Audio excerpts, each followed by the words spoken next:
Wait a minute. What kind of whiskey is this? I gotta hear about this. Okay, so I have a Glendronach Scotch 12-year-old, which is a Highland single malt Scotch whiskey. For the low end, I have a Elijah Craig small batch Kentucky straight bourbon. Damn. And then I have my E.H. Taylor small batch bottled in bond, which is $130. Oh my God. Well, what you might want to do? It? Yeah. Does it taste different? I'm just curious. Does it taste $130 different? Yeah, exactly. Yes. The taste of it is so smooth. Plus, I put it in a Glencairn glass, which enhances all of the aromas. Nice.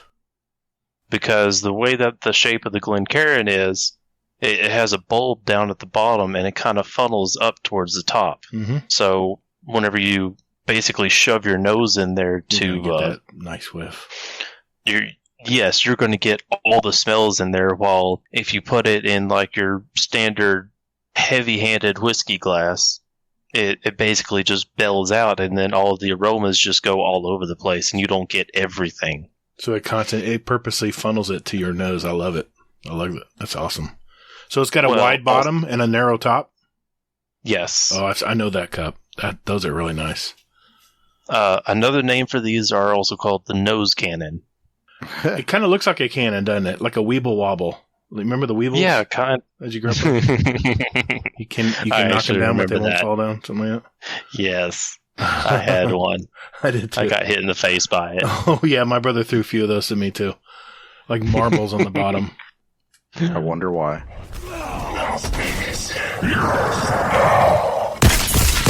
Guardian down.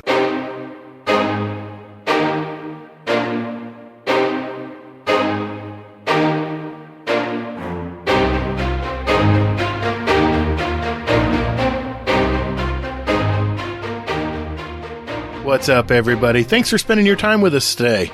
Welcome to episode 166 of Guardian Downcast, a Destiny podcast. If you love to play the game Destiny 2, then you've come to the right place. We're a couple of gamer dads that have played Destiny since that day one release back in 2014, and we're just as passionate about it today as we were back then. We discuss key topics and news within the game and community, and we not only seek the stories of Destiny content creators, but we're a podcast that gives a voice to the stories of our Destiny players out there. And in this game, it's all about community, right? We're the show that asks, you been slaying in those Kingsfall raids? I'm your host, The Gator. And my co-host Hazel is here as well. How you been, man? Been good. Not too much going on. Just work being crazy. My boss told me that he's going to be giving me some more work that's not like usual type work. So I'm like, oh, well, all right then. So I get to do some like special project type stuff. So we'll see how that goes. And then aside from that, family stuff is still family. And thanks so much, actually, I've had 6 people reach out to me and, tell me like, hey, I'm going through this same thing right now, or I went through this, and it's meant a lot to me. So I thank you. I thank you all so much. Yeah, definitely. Sure enough. How about you, man? How's your week been? It's been good. We actually had a dry week. Shit, imagine that. I got a lot of work done this week. It's been very productive. I feel good when get those weeks, And if, if we don't get swallowed up by a hurricane next week, then, I'll be even better. Well, I guess we'll find out next week if there's a show or not. But, no, it's been a good week. It's been a good week. We'll get the nut cut then. You will get the nut cut. I'm just blessed, man. I really am. I'm every day I wake up, I'm happy.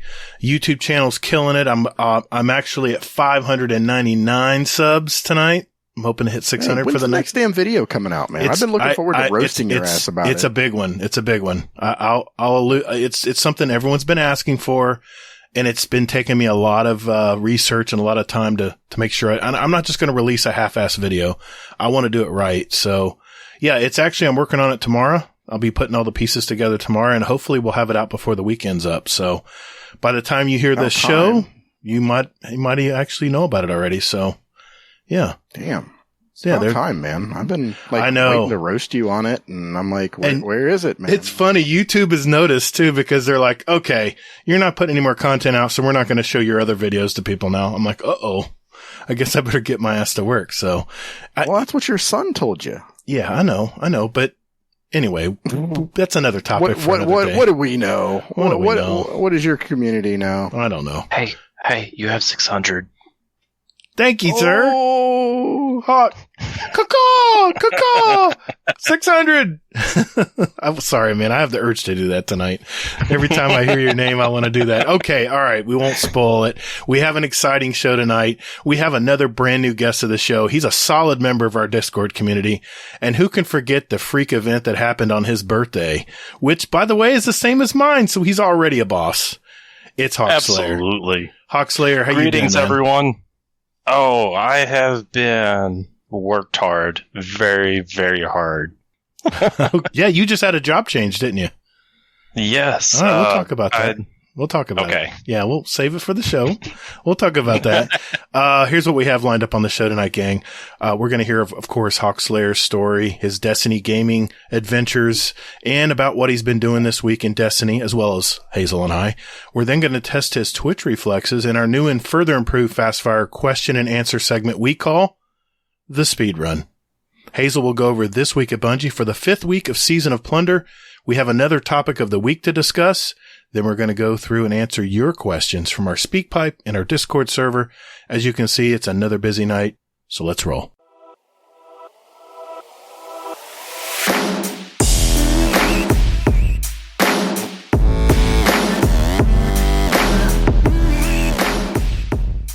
Thanks for listening to Guardian Downcast.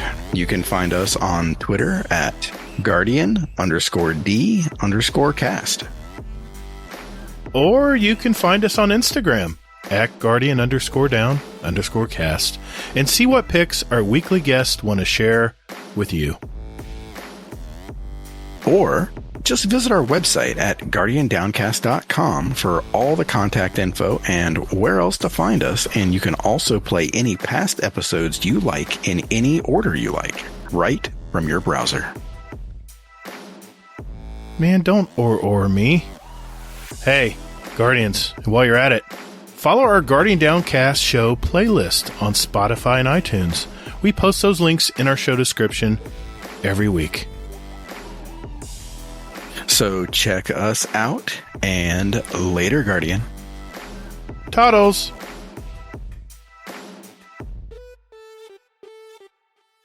Well, Mr. Hawkslay3r, if that really is your name, how you been, man? You doing okay? I know let's start with this. Let's start with this. Where are you from? What do you do for a living? And I heard that's changed lately. Let's start there. Where do you call home, man? Okay, I am from Southwest Kentucky in a moderate town called Paducah. I know what Paducah is, yeah. I worked over at a shipyard there for about a year, but whenever things were not progressing at the rate that I decided as I wanted to, I decided to make a change to better for my life and for my family as well. Sure. And through a mutual friend giving me suggestions and an automatic connection to the president of the union, he said, hey, I can get a call, or I can make a call right now, and I can get you in the union ready to go. Nice. So he made that one phone call. He told the president that I was going to be heading over there. I got off work early that day, and then 3 weeks later, because I had to burn up all my vacation, I went ahead and bought my book, which, if you're in a union, a book is a year's worth of dues. Okay. Because you got to pay monthly dues. Right. That's just part of the whole organization and all that.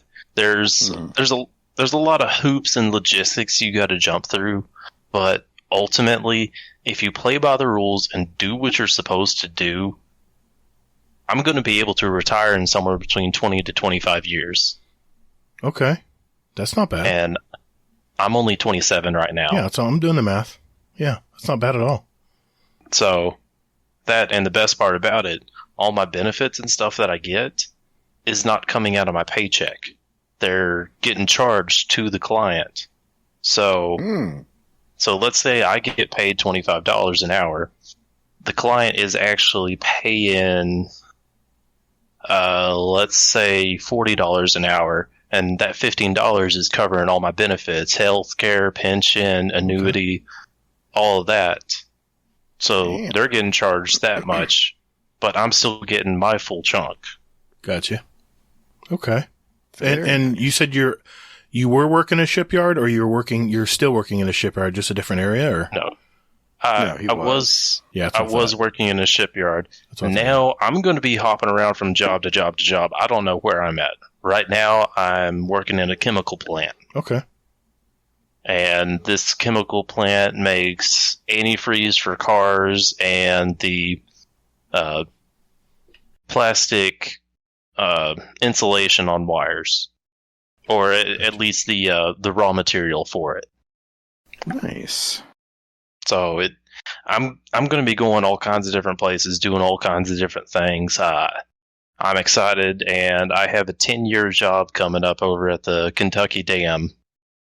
So I'm going to be working at the dam job for the next 10 years here in a month or two. There's an inside joke there, but I'll keep it to myself. If you're I was going to say the damn job. Yeah, the damn job. Well, it's hilarious because I'll go talk to my recruiter or the ladies in the office, and they're all saying the damn job over and over and over again. And it's taken everything I have to keep a straight face. Yeah.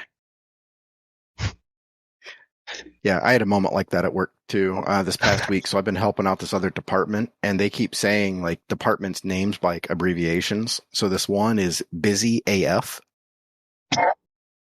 And I'm like, so yeah, I had to share. I was like, so I laugh like a giddy schoolgirl every time I see Busy AF. Oh. They were just like, why? And I'm like, oh, I can't tell you. But I will admit, so far on this first job, the people I've gotten to work with, I haven't had any issues out of any of them. I mean, none major ones. I mean, everybody has their quirks, but today it kind of felt like an episode of Letterkenny for me. Except I was playing Shorzy. I'm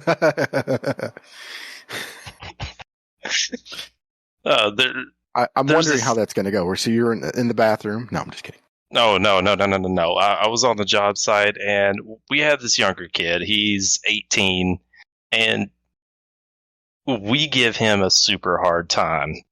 Not just because he's young, but just because he has a mouth on him, and he brings it on himself. So he asked for it. Mm-hmm. But let's just say that we're fairly brutal. So it's kind of just one of those things. It's just like, F you, Walter. Oh, wait. No, I just gave away my real name. Dadgummit. I had a friend in high school like that, man. Everyone wanted to beat the shit out of him because he was always a loudmouth. He couldn't keep his mouth shut. And he'd always say stuff in the wrong times. Well, as for me, Is his name Todd? No. That was my boss's name at the last shipyard. It was not Todd. Well, anyways, I'm the butthole of the group that nobody can hate. Gotcha. I kind of get that vibe from you, by the way. I say stuff that would normally insult people, but I try to be original enough about it to where they get the insult, but they laugh about it. Right. Like, they don't ever get angry. I try to make people laugh. Granted, sometimes I mess up, sometimes I get it right, sometimes, it happens. Yeah.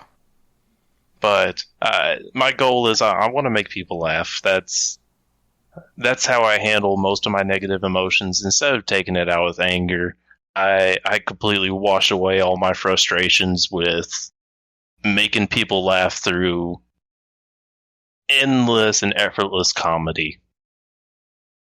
Nice. I like that. I'm right there with you, man. Oh yeah, and trust me, you do a great job on that. I will admit. Gator won't want to hear that. Anyway, Sorry, my dogs are barking up a storm. that got edited. That part no. got edited out. So. Oh wait, what was that about feet pics? No, feed pics, please. There's their that's going to be the title, by the way. I already had that title lined up before you even showed up. I was already thinking about it. So I'm going to go quell these dogs. Hazel, go ahead. I'll be right back. Yeah, no problem. Oh, I thought he was joking.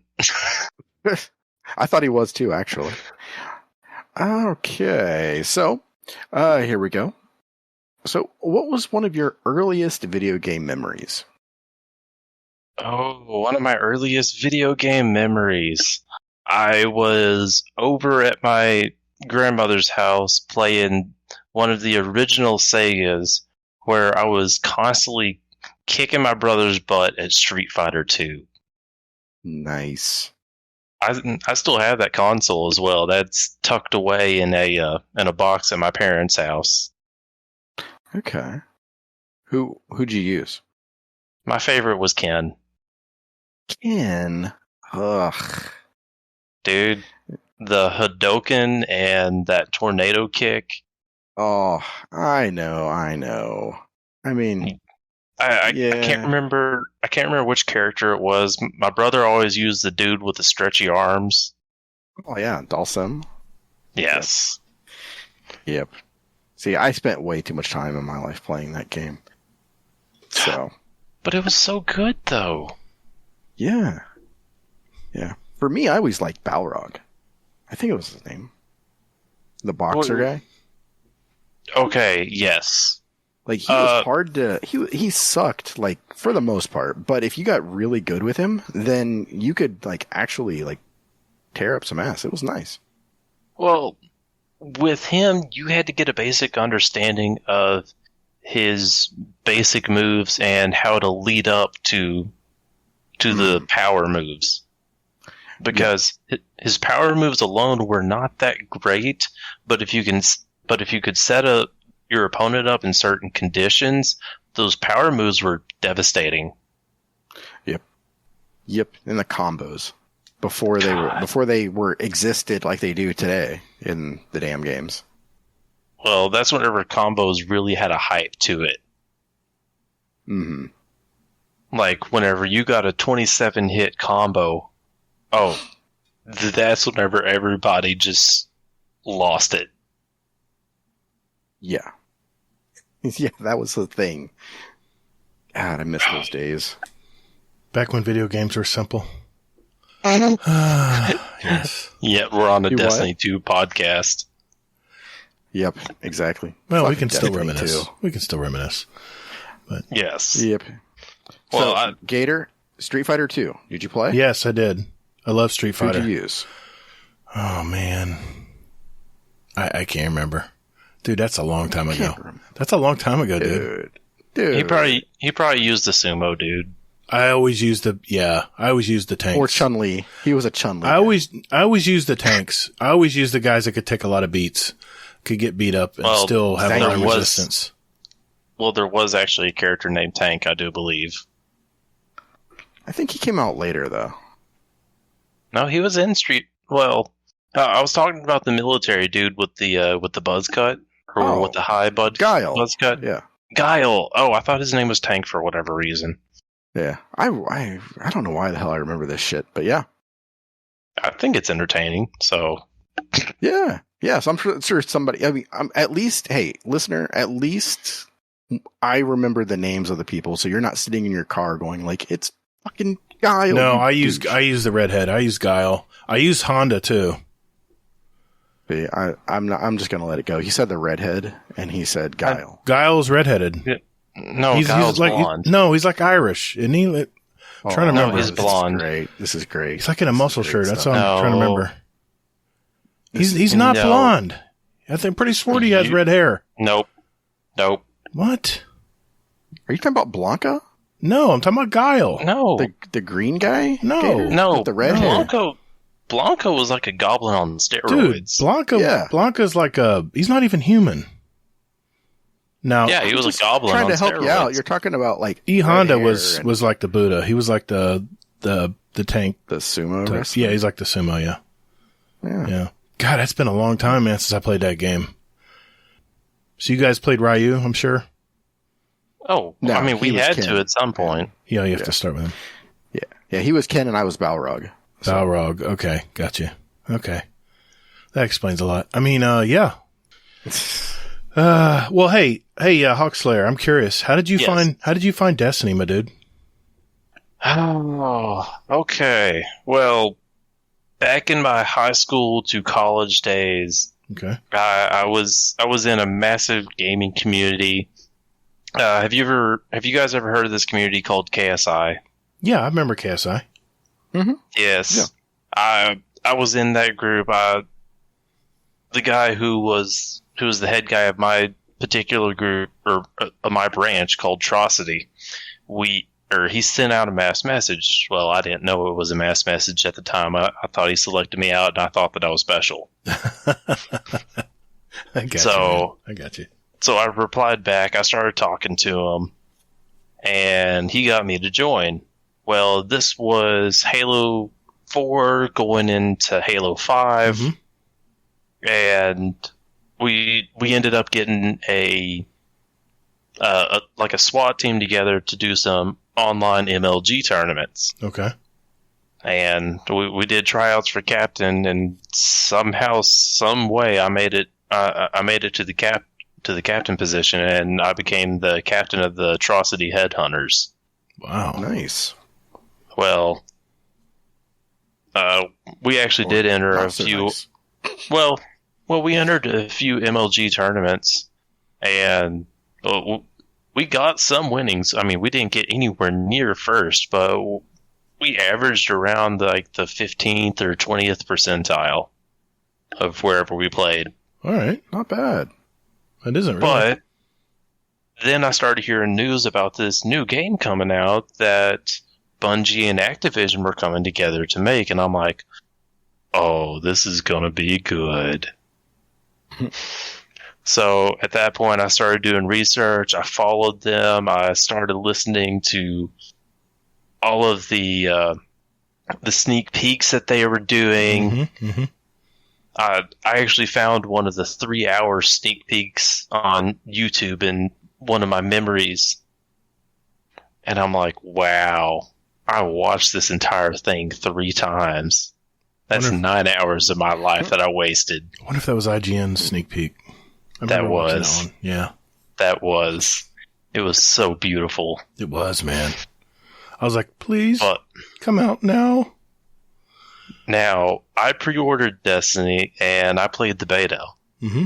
And a little bit of trivia, the same hunter that I built on the day 1 beta is the same hunter that I'm playing today. What? As Yes. it should be. Wait a minute. Really? Okay. Yes. It's my same Titan. Okay. I only have one account, and that's it. One character, you mean? Well, I have But you're secondary only- and tertiary characters. Okay, so you have one account. Gotcha. Okay. Yes. All right.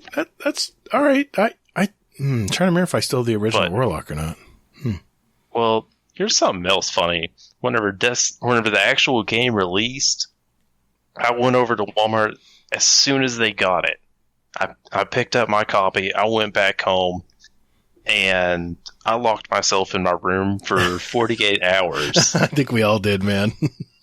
Oh, I skipped out on my college classes for 2 days. Oh yeah. I think I missed work for And- 2 days. And all I did was play Destiny, eat pizza, and drink whatever I could get my hands on for like 48 hours. Good times. And here's the funny thing. I lost 2 pounds in those 2 days. Oh my god, dude. I don't know how. Jeez. You just probably weren't eating any. You weren't eating enough food, probably. No, I was killing Really? like a pizza and a half to 3 pizzas a day. Wow. Oh my God, you lived on pizza? Oh wow. Yes, I lived on pizza, soft drinks, and water. For 3 days? Damn, man. Yeah. God almighty. Hey, at least you had water in there. Okay, he did say water. Well, I mean, I was in my house still, and I had to go out to eat and stuff, and I think I did go out to eat one meal that my mom made just because she cooked it. I was not going to let that pass. Mm-hmm. Mom's cooking trumps everything, dude. Oh, yeah. Oh, yeah. But, yeah, I started playing that, and I started moving up in KSI, and it became more about the logistics and the details of maintaining your position in the group rather than actually playing the game. So that's where I kind of felt. I kind of fell off and completely disappeared and started playing solo. Like I would still have my random friends here and there that I'd keep in touch with, and we'd do our thing. But I didn't have anything like the community like I have now. Right. So fast forward, Destiny 1 kind of transitioned into Destiny 2. And I play for a while, and then somewhere in between Forsaken and Beyond Light. No, I disappeared at the beginning of Forsaken, and I kind of broke away because I started traveling with my job. Right, right. Mm-hmm. So I couldn't really, or I didn't have time to play because depending on the job that I was on, I was working anywhere between 10 hours a day to 16 hours a day. Yeah, there was one job in 2 weeks' time. I put in 212 hours. Oh my God, dude. I thought my wife worked late.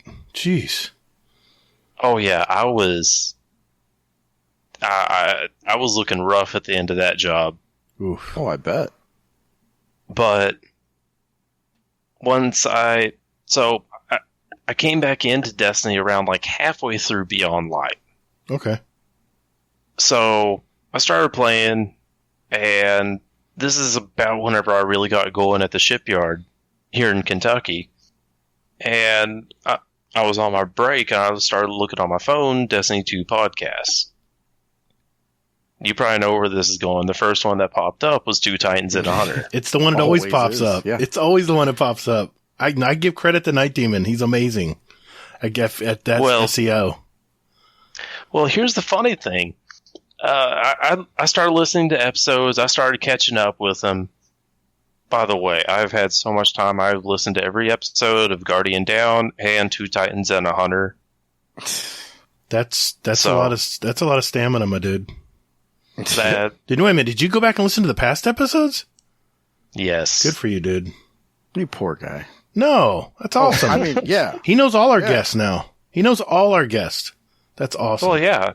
Well, I started out at the beginning, but I kind of skipped back and forth between present time and past episodes because whenever I'd catch up to the present episodes and I'd jump back to where I left off on the old episodes, work on catching up, because whenever I was at the shipyard, I basically had 8 hours where I could just have ambient noise in my ear. Nice. Mm-hmm. And I could still do my job perfectly fine with no issues. Yeah. So, I send in an email to Two Titans and a Hunter, and then on episode 160 for them, they read out my email.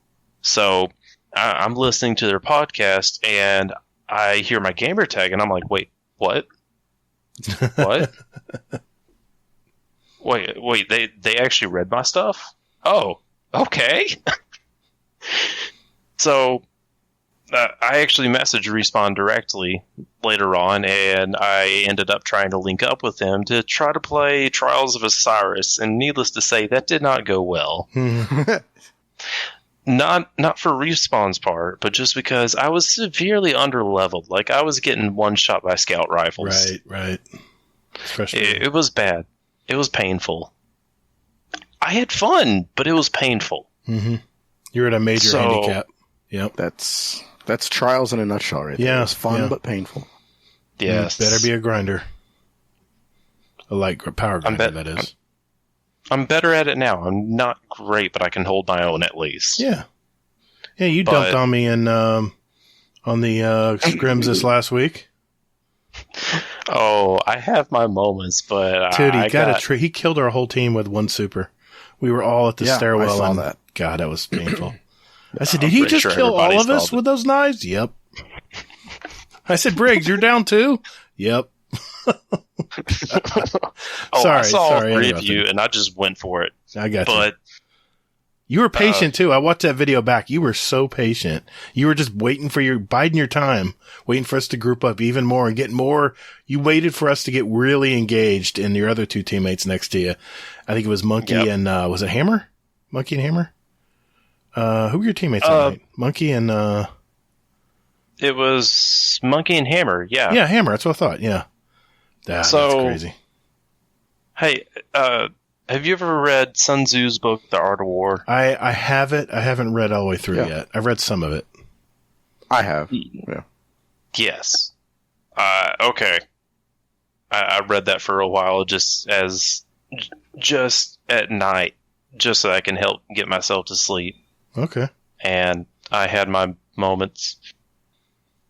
I don't want to ask you. I wanted to ask you this. Okay. You told us how you got to Destiny, how you found Destiny, and how 2 Titans and a Hunter read out your email.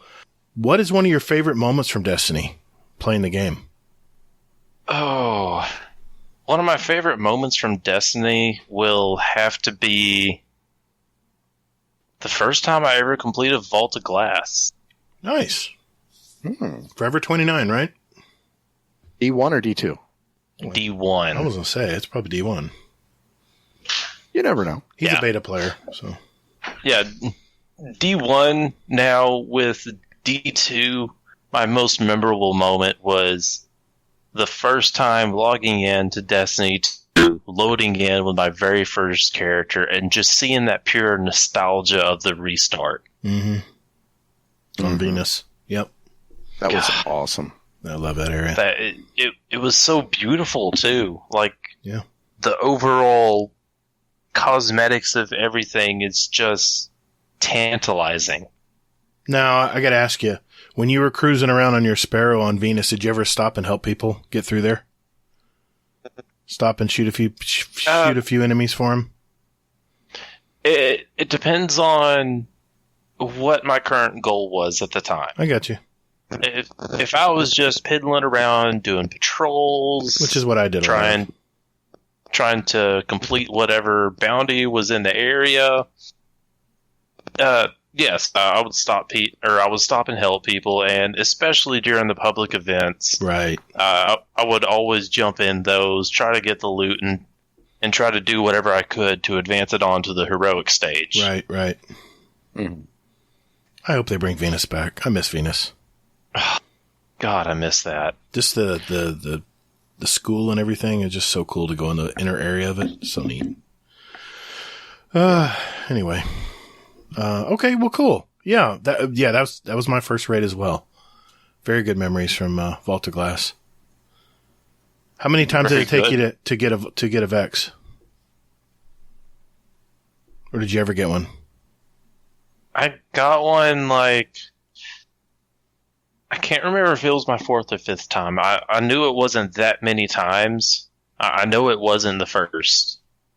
Okay. That's cool.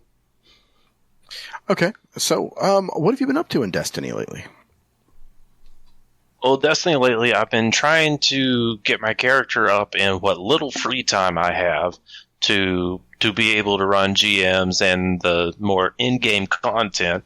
But in the meantime, I've been trying to play Trials. I grinded out Iron Banner, doing the Pinnacles every chance I got, and doing raids every chance I get.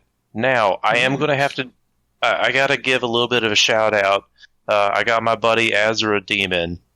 He is awesome whenever it comes to raids because he helped me get through my first King's Fall raid, or in D2, and he walked me through step by step, and he said, "Hey, we do this, this, and this," and he was so patient, even through whenever I had my bonehead mistakes, and I was like, "Oh." Now, I will admit, everybody laughed whenever I got booped off the map at one of the jumping puzzles, but that was justified. Yeah, it's a rite of passage. Right. Oh yeah, and he also helped me get my Gallahorn whenever he helped me through the Grasp of Avarice. Now, I had to learn the puzzles in there the hard way as well, so I got knifed in the face first try. Yeah. That's the best. Yeah. How many trapdoors did they make you go through first? All of them. Well, I cheated because he had to break off and go take care of something for like 10 minutes, so I went and watched a video. Smart man. Smart guy. So whenever he came back, the only ones I ended up landing on were the ones I accidentally tripped. Right. That happened to me too. You have a very narrow area. You got to jump over, and sometimes you hit your head on the roof, and you actually fall down on it. Yes. Especially that one whenever you're trying to go get all of the all those little collectibles in there to get the catalyst. Right. And you got to go in that one room, jump on the desk, go around, hop up on the loft, come back down. Yep. Yep. I did fine going in. I just died coming out. Right. You forget about it. You're running out. You're like, okay, let's go. Next one. Bam. Yep. It's just like, boom, instant death. It is. It's nothing you can do but just, okay, I'm dead. It's just, oh well. Yeah. Respawn. Yep. Respawn. That's hilarious. So you found our community. What about you, Gator? What's that? What have you been up to? In Destiny, I played the story this week. I always play the story first if I can. And then I saw I had to kill 50 bosses. I'm like, the first thing I asked was, okay, how about Lost Sector bosses? Those count? No. I got to do them in the master. Well, the quickest way was to do it in the master catch grass. I'm like, man, I got to put a team together for that. I mean, I'm just middle of the day. I'm trying to just jump in there and get this stuff done. So when I heard they auto-corrected it because it was a bonehead thing to put in for a story mission that people want to breeze through and get done, I was like, okay. And I finished it up immediately. But, I got that done. I've been doing a lot of research for this next video I'm doing. So I've been doing a lot of video cuts in the game because I want to make sure I'm illustrating what I'm talking about pretty well. So I spent a lot of time doing that. People don't realize it, but it takes a lot of time just to get all the clips you need to make videos. And I spent a lot of time doing that. But of course, bounties, patrols, got my clan bounties, got my clan XP for the week. I get that stuff done first. But other than that, it's been a pretty light week. I got to be honest. We did myself, you, Elmer Fudd Games, Kingsley Mac, good old Fluffy Fingers MD, and Admiral Nips, the Grumpy Raider himself. We all were invited by Elmer Fudd to do a King's Fall raid. I think it was on Tuesday night. I believe it was on Reset. Yeah, on Reset. Yep. Yeah, I streamed it. So did he. Man, that was a great time. Had a lot of laughs as usual. It was really good time. We all made our bonehead stuff. We all made our bonehead moves. It wasn't a perfect raid, but it never was really intended to be that, but it was just a good time. Just a good time. Yeah. Nah. And that's the thing it's more about being fun. Because we weren't really trying to be serious about it at all. Yeah. No. We went in knowing it was just going to be a good time. And that's what Elmer Fudd wanted. He says, I want people that we're going to have a good time and we're not going to be too serious. Just have fun. And I'm glad he said that because I think I died 2 times right off the bat. I says, okay, flawless raid. I'm never going to die tonight. And I think, I die like 10 times? It was brutal. I made a lot of bonehead moves. But, what about you, man? Yeah. What did you do this week in Destiny? I'm just curious. Pretty much that raid. Mm-hmm. And then, that was Tuesday. And then Wednesday was scrims. Oh, that's right. Man, that was a great night, man. That was fun. Yep. Mr. Hawkslay3r was there. Monkey. Native Raider. Cloud. Yeah, Native. Yeah. Yeah. We'll talk about that in a second here. They own the night. Yeah. TJ. Trying to think of the Princess. Yeah, Cloud. Princess. Yep. And don't forget Mr. Bo himself. Yeah, Squared. Yes, Damn, MC Squared. Man, that guy. He was gnarly. When I saw Squared and Native Raider together, I'm like, this is not going to be good. We had pretty good games most of the night, but man, we came up against them. We could not flow at all. They totally disrupted us. Yeah, that was my fault. I am gonna really own that because, fun fact, I misread Native's monkey rating. Oh, so yeah. Okay, that makes sense then. So I was like, oh, okay, I was like, man, cool. What the hell? This There is a we stacked go. team. Oh, by the way, I was with Monkey with the scrims, or with the previous scrims that I was in. Yeah, with Hammer Crasher. Yeah. Yeah. Monkey is so polite, isn't he? And just so caring. He's so softcore. I mean, he doesn't really. He doesn't try hard at all. I mean, he just is having fun. Oh, he tried. Oh, I know he does. He tried. I know he does. Oh yeah. Yeah. He's all about the trying. Yeah, I streamed that also, and a ton of people came by. It was so fun, man. 2 fun nights. Nice. I mean, back-to-back fun nights. It was great. That's awesome.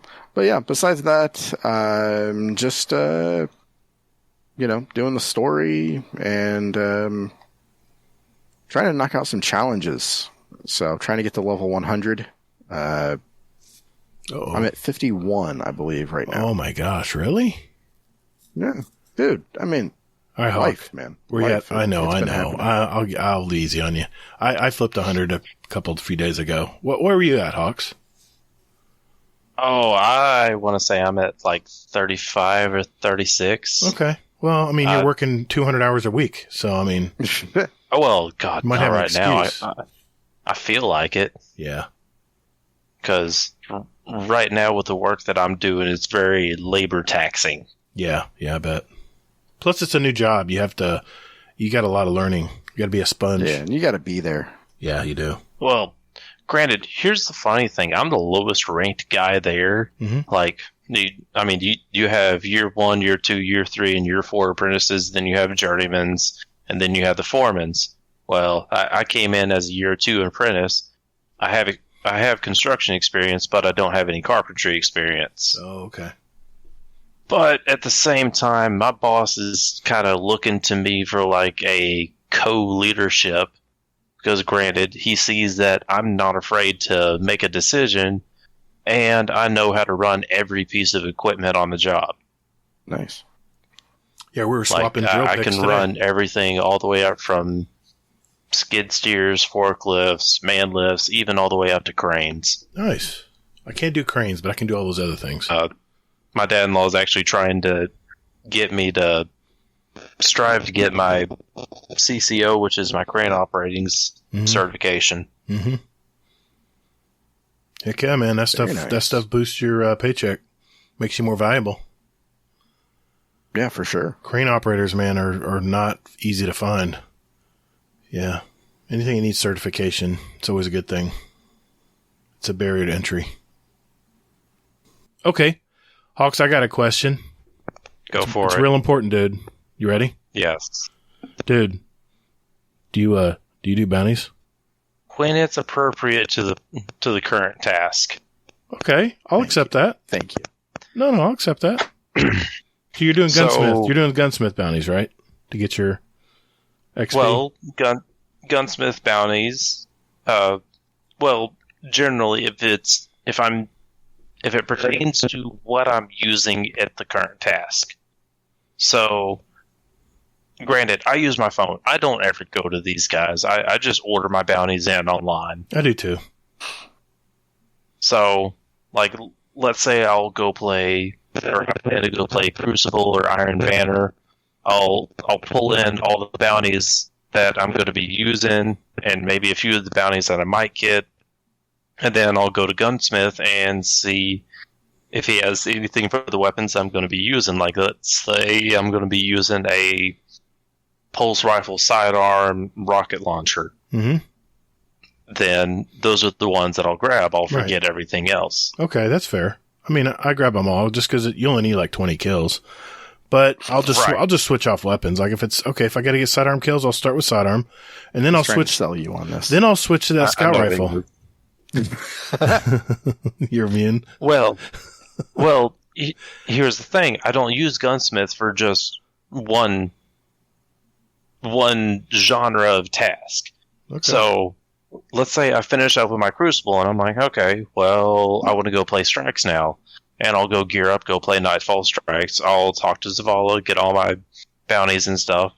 And then I'll go back to Gunsmith and say I need auto rifle, sniper rifle, and linear. Okay, well, then that's my loadout. Right. Usually now Destiny's gotten better, but they try to, any of the gun bounties for Vanguard, they try to match them up now. At least they do sometimes to the Gunsmith bounty. So you're not, now it's not going against your other bounties where you're more efficient. Sometimes. Completed. So, yeah, it is. It's sometimes it's like linear fusion rifle. No, I'm not. It doesn't. Never mind. But, yeah, you get my point. Now I also try to incorporate like my red border weapons into that as well. Mm-hmm. Now, I am not one of those people that's just, I have to craft all the weapons. No, I only have my specific set that I want to craft. I've been trying to get a Callus, but I have only gotten one Callus mini tool, and it has not been red border. Okay. You can buy those. Yeah. You have to play the seasonal activity. That's my advice. Yeah, that's my advice, is just buy it, because I'm not doing the seasonal activity for that shit. It's just not going to happen. When you say buy it, you mean you're just using the Umbral Energy or whatever it's called? Yeah. Okay. Yeah. But you got to play the activity to get the Umbral Energy, though. I have like a ton of that. Oh, well, you've already played it from last season. Yeah, okay. So, yeah, but crazy. So just for the people that don't know, where do you buy Hey, Hawkslay3r, that's a great point. You go to the helm, and at the helm you have three of the every season you have a kiosk in the helm. And if you go to, there's 3 different areas on the helm you can go. And I believe it is the crown. The Crown of Sorrow? Yes, I believe so. That's where you would get the seasonal weapons there. And you just... That's one place where you can get the seasonal weapons for that particular You go to the war table for the first season, which was the... first season of the Risen. The Battleground. That season with the Battlegrounds. And then, of course, the new star map is the latest one. Right. Yeah. So, yeah, that's where you get them, Hawkslay3r. I'm glad you asked that. Good question, sir. Well, I've actually been helping my nephew. He's 11, and I've been trying to help him build his character up. Very nice. Nice. Well, I got him into the game, so I kind of have like a moral responsibility to progress him along, because it's a struggle and a grind to get up there as a solo player. I've been there. I've done that. But now that I have a community, I don't have that struggle anymore. Right. Yeah, it's amazing. If anybody needs anything done, they jump in the Discord, and there's always someone there that says, yeah, I'll jump on real quick and help you. Oh, yeah. It's really nice. I'm a part of all the Discords. Yep. Even Guardian Hub. Mm-hmm. We won't hold that against you. Yeah, you're allowed. It's okay. Yeah, it's all right. I mean, come on. I already feel like I'm kind of cheating on 2 Titans in Honor here. It's okay. They don't listen. Yeah, Respawn definitely doesn't listen. And Night Demon, me and him are close. We're good. He might listen while he's working, but yeah, true. Well, I will say this: he's already told me to to use my Invis build next time we do scrims. Oh, God. Did Respawn tell you that? That's not funny. He did tell me that. That's such a crutch. I mean, whatever. I'm not happy with that build at all. At all. That's not funny. No. Yeah, he told me to go Invis Glaive combo. Jeez.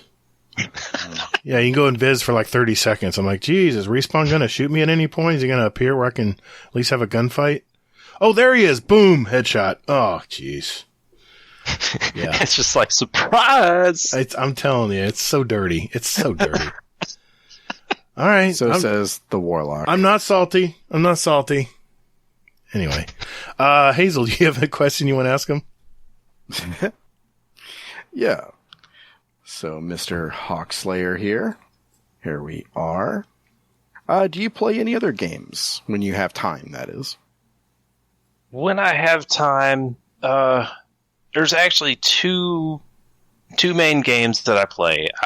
There's this PGA golf game I play with my best friend. He actually got it for me as a gift, and he and I we both play golf when we can, and we've actually gotten pretty good at that game. Not gonna lie, but that's kind of just like our game. Whenever we are all first-person shooter, third-person shooter, exploratory world, and we just want to have a nice, calm, relaxing afternoon, have some drinks, play some golf, goof around, talk some smack.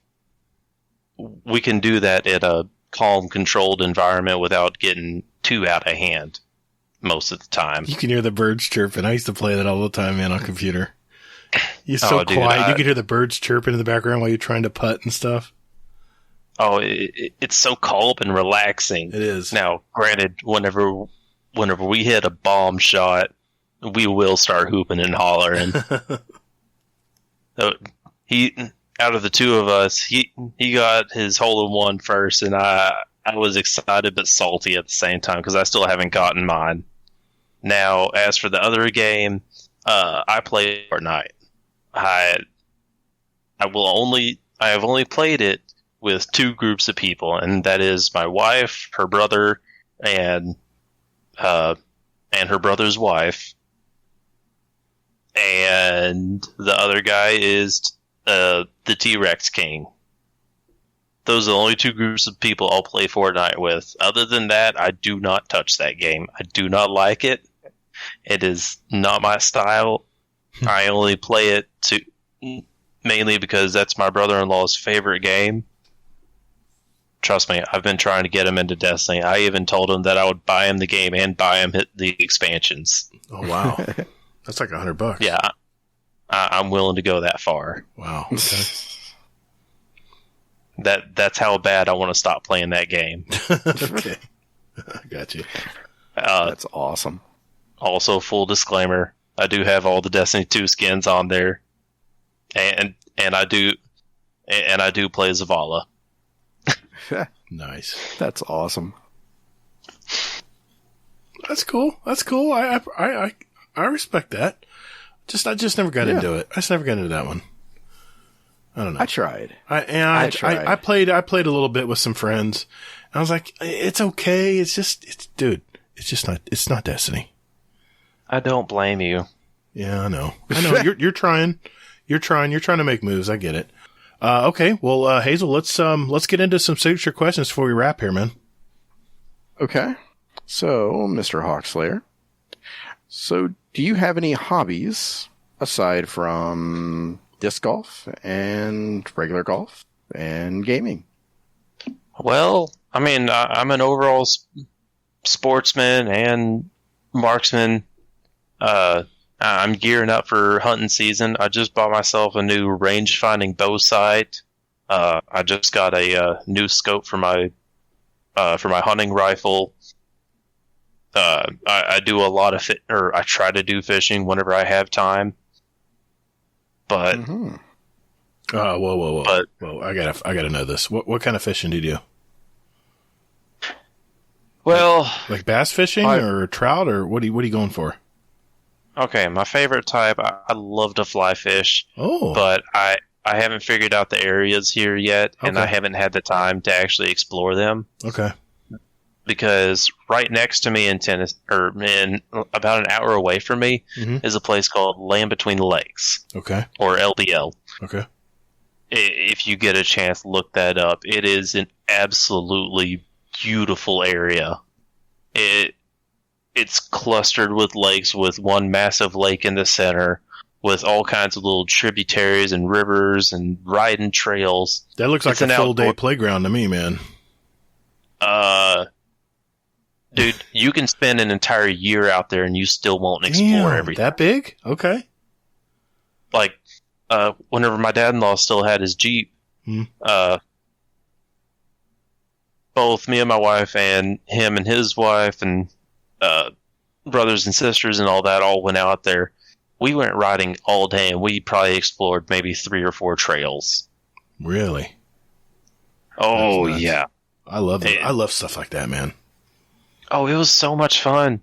Granted, my wife got scared whenever she got stuck in a mud hole.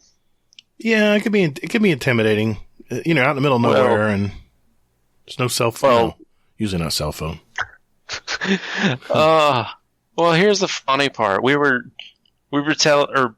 This mud hole, you could clearly see 2 different ruts, and instead of going from one set or another, she had one set of wheels in one rut and one set of wheels in the other rut. Oh, it's the worst. Hmm. And Slip she was like, sliding everywhere. dude, and she's sitting there freaking out. What do we do? What do we do? We're sinking. I have all that recorded on video, and that is one of my favorite videos on my phone. I bet. Dude, I have so many times on ATVs and motorcycles going through mud holes and stuff. Oh my God. I did so much of that when I was a kid. I know what you're talking about, man. I love that stuff. I come home head to toe mud, man. Oh, yeah, but it's all about the adventure and the exploration. Exactly. You're setting out for the day. Let's see what time we get home. God, I miss those days. Those are fun. Anyway, I grew up on acreage. I grew up on property, so I was a southern that's good old fair. boy before there were good old boys. Well, like, actually, where I am, I have a 100-acre field right out behind me, and then I have another 100 acres of woodland behind me. So Okay. I walk down the tree line, and then I go into the woods, and then there's my tree stand. Well, I interrupted before you were getting into your hunting. What do you get into hunting? What do you hunt? Oh, I hunt white-tailed deer. Okay. White-tailed deer. Okay. What's your And biggest? squirrel. My biggest would have to be an 8-point. That's not bad. I got that one whenever I was in Arkansas. How big a deer was that? I want to say that one was around 200 pounds. Okay, that's solid. Now, here's the cool thing about where I live in Kentucky. We can only have 1 buck per person that holds a hunting license, but we can kill unlimited does. Really? Okay, I didn't know that. I'm not a big Yeah. hunter, but Well, last year I got 3 deer in one sitting. wow, nice. How'd you get those suckers home, dude? That's A all work. 3-wheeler, A 3-wheeler? not a 4-wheeler, An ATV? 3-wheeler. Oh, an ATC. Yeah. Oh wow. I And used to have an ATC.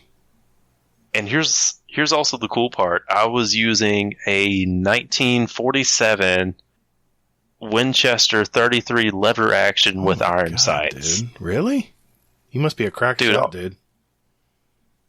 I just know my guns, and also the gun that I'm going to be using this year is a 1980s model Ruger 300 Win Mag. Wow. Like none of my guns are new; they're all old, handed You're into down from classic generation. stuff. Yeah, but those are best guns usually. Dude, I love them. They got a story They're- to them, you know? Well, actually, the 3030 is my dad's uncle's. And my dad still has his grandfather's 3030.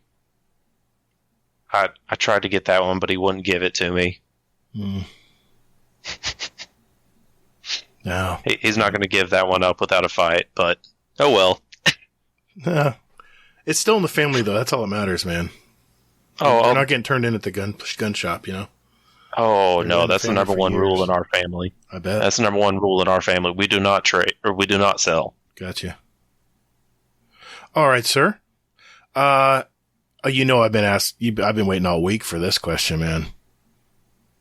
Dude, what's up with the gamer tag? Hawkslay3r. Well, I went through a phase of different gamer tags. First, I went with, God, I can't remember what my first gamer tag was. Then my second one was like Herman Wilson 87, and then I went to Hawkeye 95 or KSI Hawkeye 95 because I was in that group at the time. Nice, yeah. And then whenever I got out, I'm like, okay, I can change this.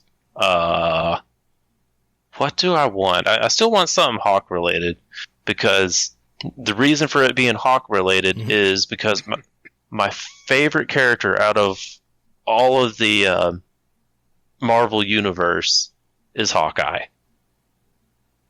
He's my favorite one overall. And you say you hunt with a bow, right? Yes. Nice. Okay, that makes sense. I use a compound bow. I'm not great at it. I try to use all the tools as I can to help. Absolutely. You know.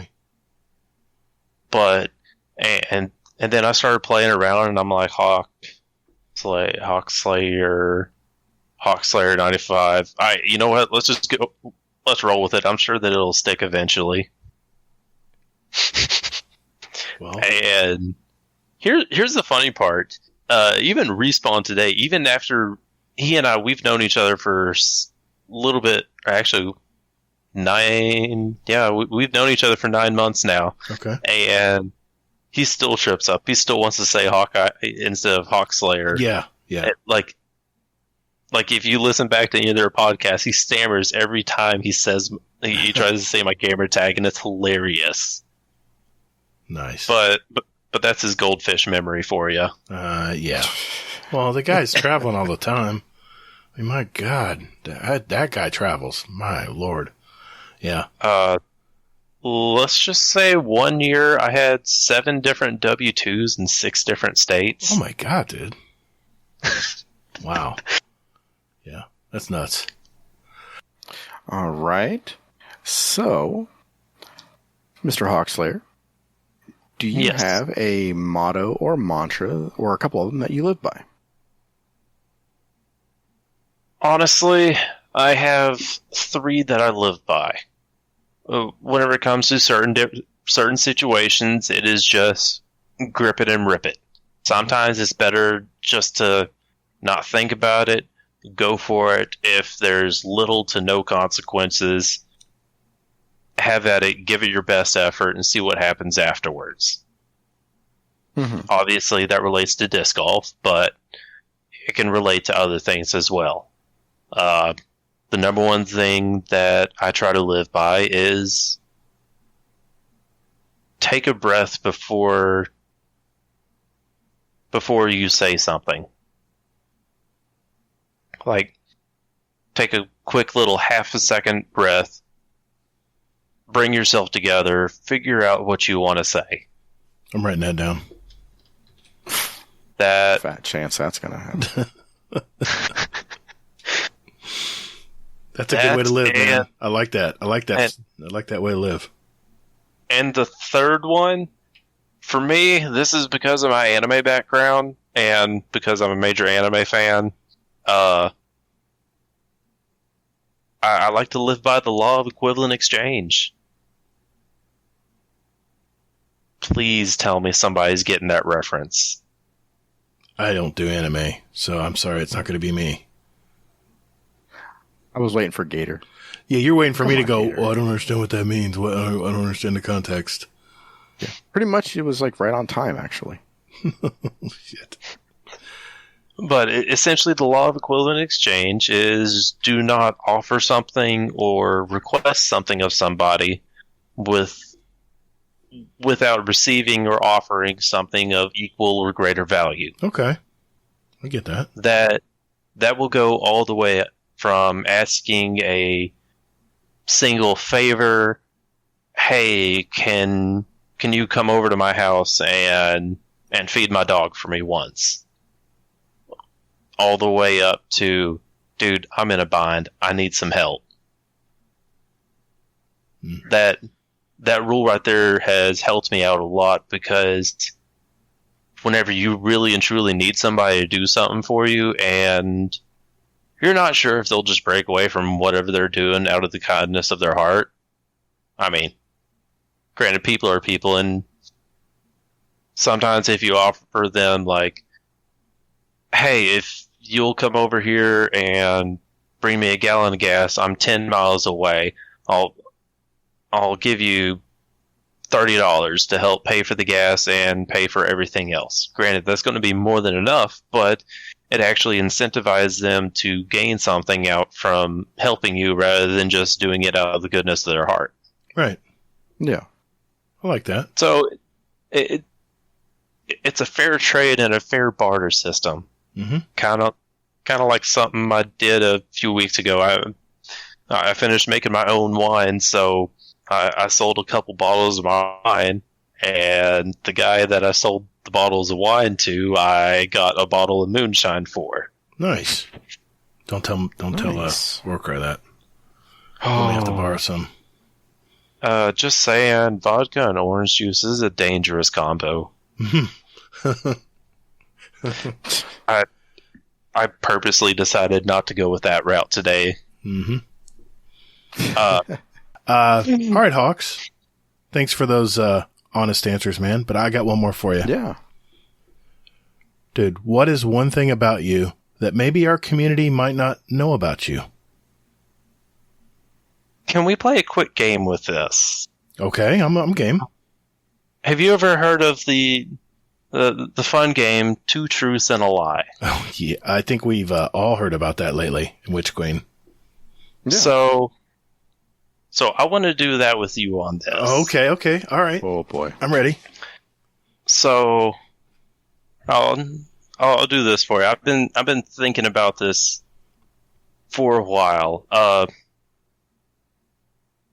So the first one, I flew a plane at the age of 13. Okay. Number 2, I had open heart surgery at the age of 15. Ooh, okay. Number 3, I have ran a boat tugging 5 barges down the river 10 miles. How many barges? 10 5. barges. Or 5 barges, my bad. Okay. 10 miles, yeah. Okay. I'm going to say... You want me to answer first, Hazel, or you want me to let you go first? Sure, go for it. I'm going to say the heart surgery is the truth. I'm going to say the lie is the flew a plane. Well, the other two. Yeah, the other two are truth. The lie would be you've flown a plane at 13. Okay. What's the other one? Well, you said 2 truths and a lie, correct? Well, I was trying to get both of your opinions on okay, it. I mean, both. Go ahead, Hazel. Oh, okay. All right. Oddly enough, I'm going to say that the lie was the barge one. And that you have had open heart surgery at 15 and you flew a plane at 13. See, I guess You're correct. I guess the barge. You're correct, Hazel. Really? See, you changed your information on the barge. That's what I should have seen that tell. Wow. Yeah, well... All right, you got to explain the heart surgery thing. Was it a heart defect, or did you have... Yes. Okay. Because my niece has the same. She had a hole in her heart when she was born. Yes. Well, the actual condition of my heart was a aortic stenosis with a bicuspid valve. Meaning... the valve leading into the aortic valve, which is the largest artery in the heart, it has 3 flaps that open and close at every beat. And with the 3 flaps, it's supposed to have a secure fold. or a secure seat. But with the bicuspid, it's just two flaps opening and closing with each other, which creates leaks, and that creates dilation within the aorta. The average person's aorta is about 20 to 22 millimeters. Mm-hmm. Mine got up to 40 millimeters. Oh my God. Oof. Wow. So I went and had open heart surgery, and believe it or not, after my heart surgery, I have never felt better in my entire life. Wow. Now, was there a warning, or did you feel bad or something before you had the heart surgery that made you think about it? Well, my parents caught it whenever I was 6 months old. Oh, okay. And I've been going over to a cardiologist once a year ever since. Okay. They've been just kind of monitoring you ever since you were young, right? Yes, I had regularly scheduled MRIs, echocardiograms, EKGs, cardiologist visits, stress tests. Gotcha. The whole 9 yards. Now, as for the fluoplane, yeah, I'm gonna guess. Yeah, that's the one I was more interested. Okay, in. I'm gonna guess. Heart and all, I'm gonna guess a crop duster. No. It was a private 4-person airliner. Wow. My dad's friend and coworker at the time, he was transporting his private plane from Nashville, Arkansas to Hope, Arkansas. Okay. So with that right there, he called Dad, since his kids were out or just didn't care. I don't know what the situation was. He called my dad and he said, "Hey, do your kids want to ride on my plane? I'm just taking it from point A to point B." Mm-hmm. And Dad's like, "Heck, yeah, let's go." Well, he had one co-pilot seat, so he had to flip a coin for my brother and I. Obviously, we both wanted it, but but he flipped the coin and it was in my favor. Well, so we get in our seats, we get strapped in, we take off. So I start noticing all the same controls that he has over there, I have on my end. Granted, right. I'm nervous as hell. I'm 13, and I'm like, I'm trying to keep my hands like away from any of the controls. Don't touch anything I'm not supposed to, even though I want to touch all the buttons. And he's like, look, he looks over at me. He's like, "Hey, grab those handles in front of you," which are the handles to basically the wings and to fly the plane. Mm-hmm. So very nervously, I go up there, I grab it, and he's like, "Okay." And then he lets go. And I'm like, "Are you sure you want to do this?" He's like, Yeah. He's like, "Okay, push the pedal on your right just a little bit, and then give it a gentle turn to your right." And then he kind of gave me some basic flying and maneuvering instructions while we were in the air. So, awesome, so at that point, I can actually say that I flew a plane at the age of 13. Now, did that make you want to learn how to fly? I know it's expensive. I've always had the aspiration to do it, but I've never had the time, funds, or opportunity to actually get out there and do it. I get it, man. My brother was wanting to learn how to fly, and then he realized how much time it was going to take, how much money. It's expensive. Yeah. It's very expensive. I got a friend of mine.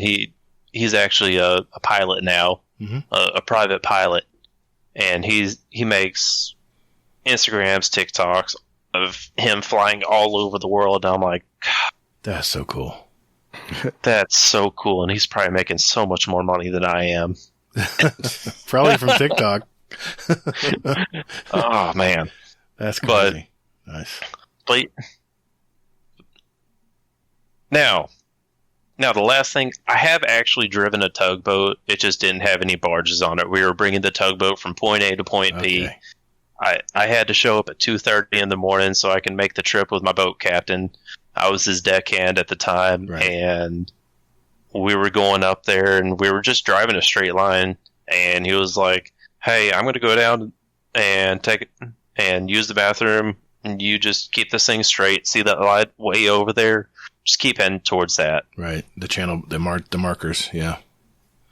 Nice. Well, granted, at this time I was in the Tampa Bay. Oh. It can get a little rough in that bay. Well, it was actually a very calm day. Okay. It got a little rocky here and there, but it wasn't anything major. Right. I didn't have any issues. I just kind of just like nudged it on each side just to rock myself back and forth. Sure.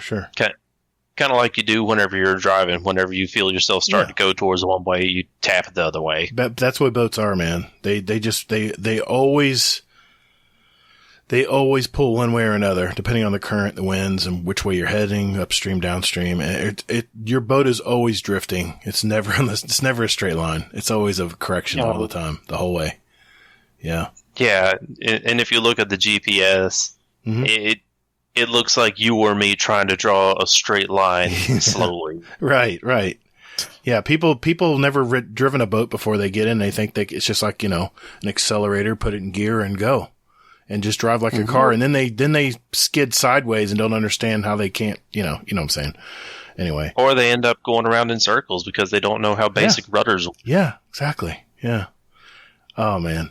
Well, hey, Hawkslay3r, brother, thanks for sharing your life with us tonight, man. That was a great interview. Yeah, thank you. I've been looking forward to this for a while. Good. Well, we heard you talking a little smack. You said you're going to give Rodimus a run tonight. That's what I heard. Did you hear that, Hazel? I did, yes. So, well, I plan on making Rodimus want to come back and get another try. Okay, all right. Well, I've procured a list for you, and we'll be doing the speed run right after this. Call the Praxic Order, call the Thanatonauts, the Jinsen Scribes, call everyone so they can witness you. All right, listeners, this segment is called the speed run. This is where we have a database of over 385 possible questions for our guest, and Hawkslay3r here will have 90 seconds to answer as many as he can. These are short 1 or 2 word answers, and at the end of the year, the guest with the most answer will win a prize and title of 2022 Speedrun Champion. The questions are curated customly. God damn it. The questions are custom curated by me, so no one can memorize the order, and just quickly answer what comes to mind. Tonight, I'm going to read out the questions from my list. Hazel is the timekeeper and quality control expert. In the event of a questionable answer, Hazel's decision will be final, and of course, he'll adjust for time as I stammer like I just did a minute ago. Our leader so far is Mr. Rodimus Prime with 41. So, Hawkslay3r, you ready to do this, man? Yeah, I'm ready to make Rodimus nervous. All right, now I will say this. I will ask the questions as quickly as you answer them. Okay. All right, ready to go? All right, Hazel, you good? Yes, sir. Here we go. 3, 2, 1. Warlock, Titan, or Hunter? Hunter. If you could live anywhere in the world, where would it be? Florida. Void, Solar, Arc, or Stasis? Arc. Should there be freelance solo strikes? Yes. Are birds real? Yes. Mortal Kombat or Tekken? Mortal Kombat. Red Vines or Twizzlers? Red Vines. Strikes, Crucible, or Gambit? Strikes. What's your favorite breakfast cereal? Cereal. Who would you fight? Who would you rather fight? Fallen, Vex, or Hive? Fallen. If you could choose, who would voice your ghost? Morgan Freeman. Human, Awoken, or Exo? Awoken. What's the best sandwich? Chicken Bacon Ranch. Miley or Billy Ray Cyrus? Billy Ray. What's the worst job you've ever had? KFC. What's your favorite Destiny planet? Io. Pineapple on pizza? Yes. Nessus or EDZ? Nessus. Spend the day off at home or outside? Outside. Walmart or Target? Walmart. Ever been hit by a wooden spoon? Yep. Ikora, Cade, or Zavala? Cade. Controller or mouse and keyboard? Controller. What number am I thinking of? 69. Golf or disc golf? Disc golf. Ikora, Amanda, or Eris? Amanda. Destiny 2 seasonal events, yes or no? Yes. Car or motorcycle? Car. Cold pizza, yes or no? Yes. What's your ideal vacation? Beach on Florida. Do you have a tattoo? 4. UFC or WWE? USC. Water or milk and hot cocoa? Water. Gold or silver? Gold. Is racing a sport? Oh, I'm out of breath, man. Hold on, I gotta take a breath. Oh my God, dude. Hazel, how do you do, man? Well, sadly, I can't accept the cereal answer. Yes, you have to strike that because he didn't. Oh, He just said cereal. yeah. I should have said like Captain Crunch or something like Yeah, that. I know, but you're in the moment. Yeah.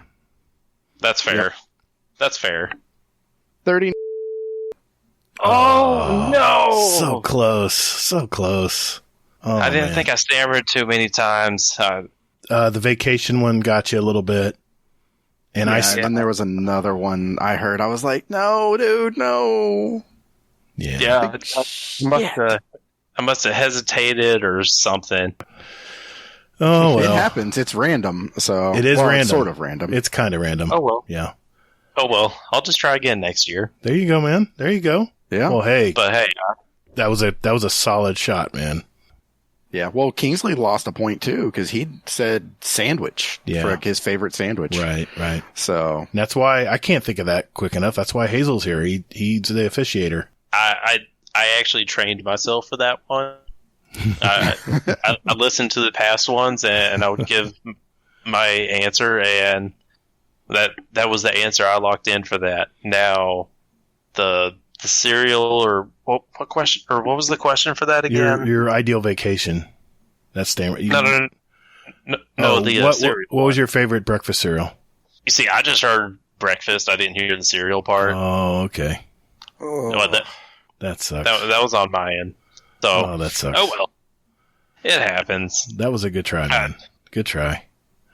But yeah, hey, I'm not disappointed. That was still fun. That was fun, man. that was. I think I got my adrenaline going. Jeez, hold on, I gotta take a drink. Yeah, mine too. I was like,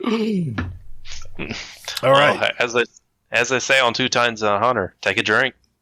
Exactly. exactly. We'll get back You to you need on one now. that.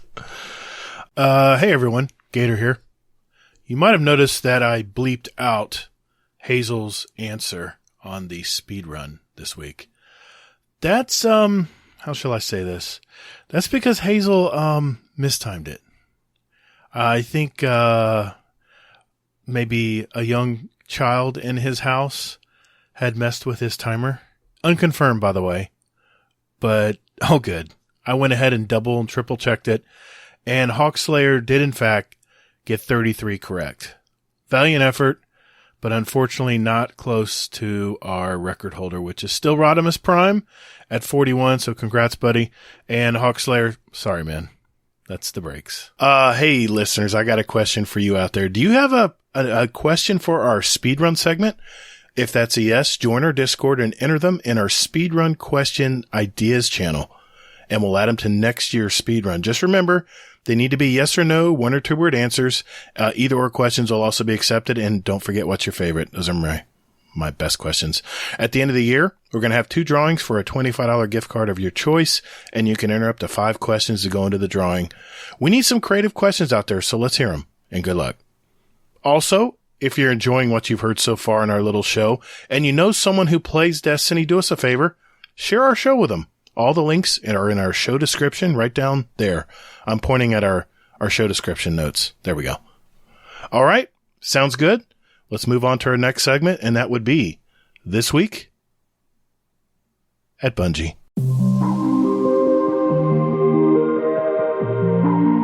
Hey, Hazel, we need to record another ad, my dude. Haven't we done enough of these? Yeah, I know, but we're getting feedback from our community that they're getting old, so come on. Let's just do it real quick. All right. Do I need to run this by Laz first? No, we're fine. Hey everyone, we just wanted to let everyone know that if you're looking for a clan, we have a Destiny 2 clan, and we invite you all to be a part of it. All we ask is that you join our Discord community and just enjoy playing the game. We will communicate with you there, and you'll also be assigned a special clan role as well, and a channel. So look for the invite link in our Discord, in our GDC clan channel, or you can click the link right down there below in our show description. Yep, our Discord community is pretty awesome. And we have hundreds of active, like-minded Destiny 2 gamers in there. Also, we have a special 100.io bot that can put together groups for whatever you want to get done. So hit that link, Join our community at discord.gg/guardiandowncast. And if you want to be in our clan, just let one of our mods know, and we'll open the door for you. All right, enough of this shameless plug. That's it. Cut. Okay, fine. Jeez. Later, Guardian. Laz. No, okay, I'm out. All right, Hazel. 5th week of Season of Plunder. What's going on in the TWAB this week, man? There's a ton of stuff going on. Right. Sadly, it doesn't revolve around the game at all, though. So, Team Rubicon, they are still, Bungie is still doing a fundraiser for them. So feel free to go ahead and donate your money to Team Rubicon, and you'll get a snazzy emblem that you can do with that. Aside from that, Bungie has stuff to sell. So you can, get some swag, get some stuff like that. Speaking of buying stuff, Bungie also has the ability to make some armor that goes with exotics. So if you wear a piece, i.e. the Doomfang plate, the robes of Nezarec, the hunters have the vest of Orpheus. If you wear those with the Orpheus rig, the Nezarec Sin, or the Doomfang pauldrons, they will have a special effect to it. A shiny glow, something like that.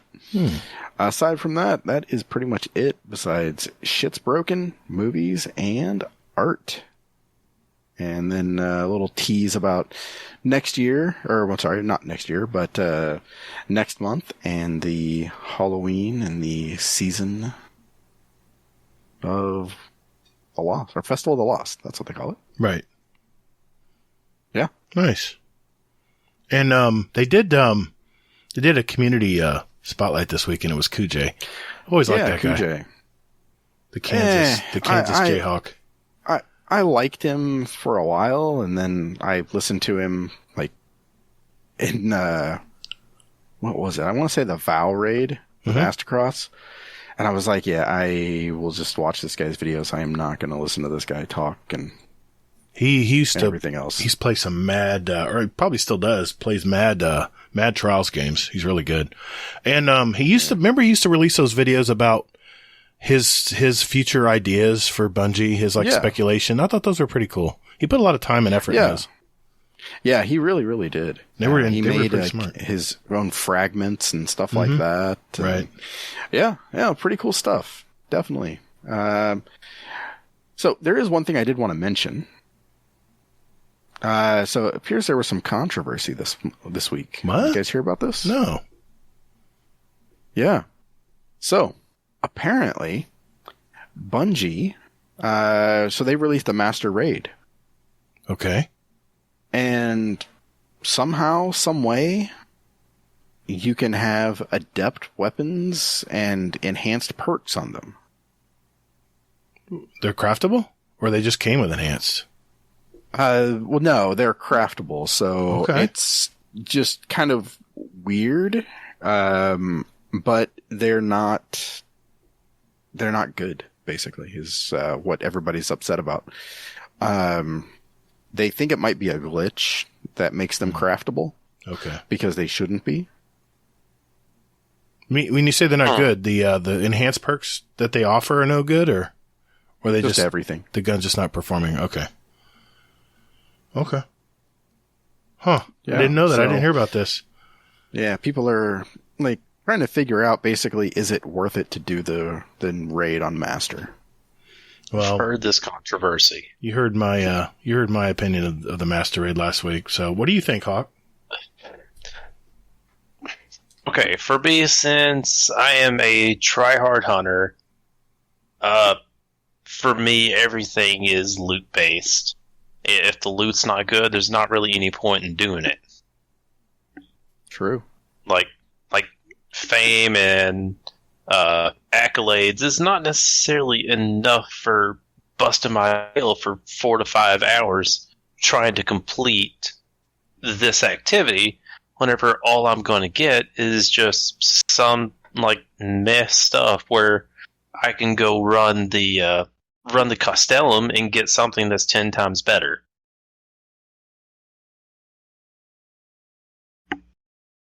or equal to it. Yeah, I get that. Yeah. Yeah, I but- definitely understand that. I mean, I guess I heard there's some extra champions in the Master, especially at Totems. Oh my God, that's got to be a nightmare. Oh, double pun. Yeah, I mean, it's already tough enough with one ogre. So I guess there's more ogres that come down and try to stomp you off the plate on the totems. Yeah, pretty much. I don't know. Is that really worth, what are we getting? Enhanced perk weapon that people are saying are no good. And I guess you get double drops, right? Yeah. I think I'll just have fun playing with Umberfud and doing a normal one. Yeah, but see, that's the thing, Gator, is that, I mean, you're not built for like hard content. See, okay, let me explain this. This is just the player I am. I have to weigh the time involved with the benefit or rewards involved. And if they don't match up, it's just not worth my time to do it. And most of the higher end content just hasn't been worth my time. Now, granted, you've kind of turned me a little bit on the GMs because I have had some positive experiences with Grandmaster Nightfalls, and I'll probably do some more. But the Master Vogue never did it. The Master Raids, they're just, I don't know. I mean, it's just never been worth the frustration or the extra time involved. Well, I kind of want to do a raid. I just want to get through a raid and get the rewards at the end and move on with my life.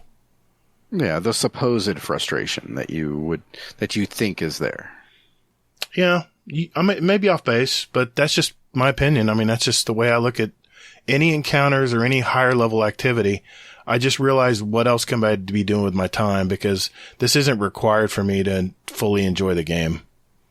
It's for some of it, I'll be honest, it's a term a lot of people use and I get tired of hearing it, but some of it is just artificial difficulty. It just is self-imposed, more champions, which I have to, flinch before I take them out. And give me a different, mechanic I need to do on a master. Then I would be interested. But that's something for quite frankly, that's D1 type stuff. And that's what I loved about the legendary or whatever they call them. Heroic, I guess. Heroic raids or legendary raids, whatever I can't remember the term, but we did a ton of those because they offered better drops. They didn't really offer better drops. You got herald weapons. But they weren't any better. Well, I think they came with, two perks, if I remember correctly. I'm trying to remember. It's been so long, man. I played so much Destiny. Yeah. It's all overlapping. But, anyway, it's my opinion. I know. And that's the thing is I just would hate to have somebody be like, hey, I'm not going to do hard content because it might be hard. I mean, that's just not, to me, a reason to not do something because it might be something. Most of the feedback I've been hearing on Twitter is it's not worth it. The rewards aren't worth it for the extra aggravation. So, I mean, it's a lot of these people, I value their opinion and I play a lot like they do. And I've been seeing feedback that it actually is worth it besides this one is actually pretty good. I remember Sweatsicle. I mean, he's a total raid guy, was making fun of it because I guess they looked at a chest that dropped and it was like a piss poor reward or something that he got. He was kind of memeing on it. I think he did a YouTube short on it, but anyway, it's just one person, and it's also just one drop as well. That's true, but I don't know. All his friends and his raid team were like, "Yeah, that was a waste of my time," something to that effect. But and that's not the only feedback I've heard, but that's also guys that play how many hours a week and everything else, and they probably have already loadouts and builds and things like this, so they don't really need anything else. But this is what those master raids were made for, the very high level tryhard players. That's what the master raids are for. I mean, am I a tryhard? I mean, in some areas I think you are. Because, I mean, I'm not going to go down this argument again, but we've talked about I've talked about intentionality for time played. You've talked about, well, you aren't a beginning player, Gator. You aren't a beginning player, so you can't talk on behalf of the beginning player. And I'm like, but the barrier to entry to get into any of this material, I mean, you have to have hours and hours and hours played to get into a lot of these high-level the content to get the high-level materials. And we've been through this. I'm not going to go down the road again, but that's kind of what my basis is on the higher level content. And I think sometimes you're a little bit on the elitist side on certain activities. Yeah, I freely admit that I am. You're like, hey, if you don't want to put the time in, you don't want to get your light level up high enough to do Grandmasters, and tough shit. It's on you. And I'm like, but true. I mean, they shouldn't casualize everything. If you do, then you get what D2 Vanilla was, which was you get an exotic and you get an exotic, and exotics aren't exotic anymore. Well, that ship sailed. I mean, you get exotics from all kinds of stuff now anyway, but you get exotics randomly now. Yeah, I do. Well, exactly. I'll kill a high value target on doing a patrol, and I'll hear ba-pling. I'm like, uh-oh, another exotic. What are you talking about? I get that stuff from Gambit now, too. Yeah, everything. You kill a yellow bar, anything, anywhere in the world, and you have that chance of it happening. So actually, you can get it from anything, I think. Yeah, I've gotten them from Crucible matches, too. I've never opened a chest and gotten an exotic. I don't think I have. I might have. I think I got a chest piece for 100 before. I'm sure. Yeah, I remember getting a chest piece. Now, I do have a point of view in terms of for the Grandmasters. There's really two types of people. The people that play it for the loot and people that play it for the personal challenge.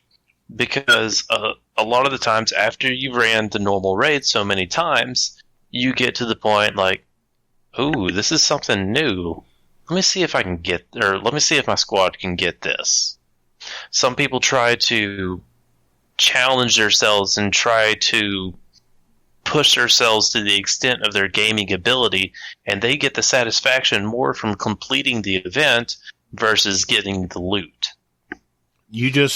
Hawkslay3r, you just totally described the two sides of the fence that me and Hazel are when it comes to this level of content. Hazel loves the challenge. He loves the fact that you have to slowly work through the Grandmaster. I'm like, dude, are we there yet? Where do we get the chest? I'm ready to get the loot. But you don't like speedrunners, though. Only because I can't get bounties done. Only because I can't get my strike bounties done because people kill shit ahead of me and I'm not getting credit for anything. So, bye, Felicia. That's the reason I don't like speedrunners. But I'm all about the reward. And you're all about the challenge. And don't get me wrong, I like challenge too. I'm not a total, just give me everything. But I log into the game and I'm like, okay, what can I get here? Let's see. That's the way my mind works when I'm gaming. I'm like, what's the reward? What do I got to do? Bungie, tell me what I need to do, and I'll just go do it. But I get that, Hawkslay3r. I think that's exactly what divides Hazel and I on a lot of different points we're two different kinds of players. Oh yeah, completely. We are. But that's also kind of what gives this podcast the pizzazz is the diversity in your opinions and the controversies that you bring up. Even if we go round and round on the topic for longer than we should. But yeah, I've had a lot of feedback too that says, hey, but I love that part. I love the fact that you and Hazel don't pat each other on the back and go, yeah, Jason, he's great. You know, we actually dig down into the probably things that people ask themselves in the game. So, okay. Hopefully that people see either different sides themselves in us. Yes. And they're like, well, I do kind of agree with Hazel, or I do kind of agree with Gator, and yeah. And then they can make their own opinions too of, well, I think Hazel and Gator are both, out on a limb, and, I view something else completely different. And it's like, that's perfectly fine and well. You're allowed to. Yeah. But that's the thing about a podcast. It's all about breaking it down. It's all about getting into the nitty gritty, getting into that discussion. That's what I love about podcasting. So, the coolest part about majority of your guys' discussions is that majority of the times there's no wrong answers. So even though we think there is, we will not let go of our point. It's very hard for us to see each other's view. It's very hard. I try to, but then I just run back to my point. I try though. Bounties. Yeah, it's like if I can't do my bounties and, do like a sidearm bounty and do DPS, can there be a sidearm DPS bounty? There we go. Good idea. That'd actually be pretty cool. No, it would not be. Not in the least. I mean, it'd be something different, which like goofy and something interesting to try. And if it didn't work out, well, guess what? Don't add it again. Right. Yeah. They get real life data. They know sidearms really, really good, though. They know what people are clicking on. They got all that. They got all the numbers. Well, I wonder. Oh no, go ahead. No, go ahead. Finish your thought. I was about to say, I wonder if they would ever add like a Vanguard Labs. Well, I know they've done Crucible Labs. They've done Crucible Labs. I think they also did Gambit Labs at one point. I think they did. Yeah, they did. But what about Vanguard? What are they going to? I doubt it, man. Change on Vanguard. I mean, I wish. I miss the days when I loved to run into a strike and get challenged and shit. Did I say that? Fuck. I love the days when. I'll edit that out. I love the days when I could go into a strike and get excited about playing it. I just don't get excited about playing them because when's the last time we've had a brand new strike? I mean, even the one on the Throne World was a strike based on another old character. But like, here's something interesting. What if the people going into the strike was able to complete like a vote on which strike they were going to do, or they were able to take a vote on the burn that was required on the strike. Right. But see, like there's still ways that you can mix it up without completely butchering the entire playlist. I think Bungie, they have so much they want to do. I think they have to realize what they're going to focus on and what they're just going to let lie for a while.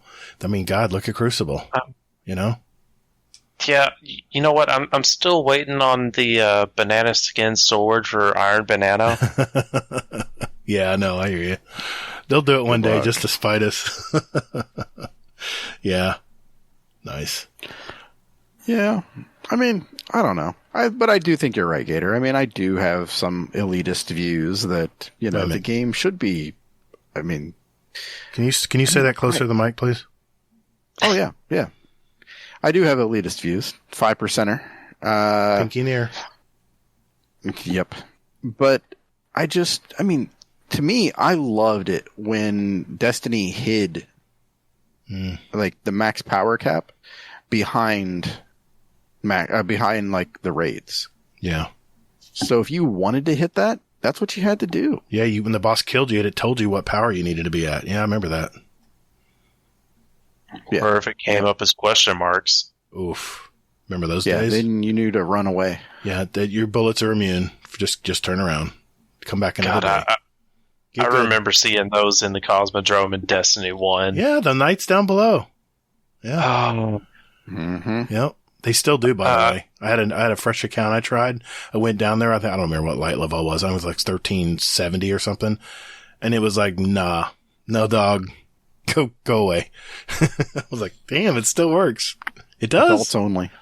Yeah, exactly. See, my nephew ran into that, and I swooped in and I killed the enemy for him, and then he went over to collect the chest behind it. Oh, wow. Yeah, and it's just a regular chest, too. Yeah, that's brave. Yeah, they can stop you. Well, here's the thing. Whenever you're that low of a light level, it actually still gives you... Yeah, good stuff. Because everything's good at that stage. Yeah. Well, all right, since we're sharing tonight, I will admit that I tend to simplify things a little too much. And yes, although I'm not a new player, I feel for the new player. But yes, I do tend to casualize parts of the game where probably I might even not believe it myself. But I've always had that mindset of how would my son feel if he was jumping in this game and trying to get ahead on it. And it skews my views a little bit. So, like I said, Hazel and I are kind of on both ends of the fence, or on both sides of the fence. So sometimes we'll meet in the middle, but it's not very often. So Yeah, definitely not very often. no. So, well, hey guys, appreciate it. That's everything on the TWAB, right, Hazel? We miss anything? Yeah, that is it. All right. Well, we have a topic tonight, and we'll get to that. It's a mystery topic. We'll get to it right after this. Ooh.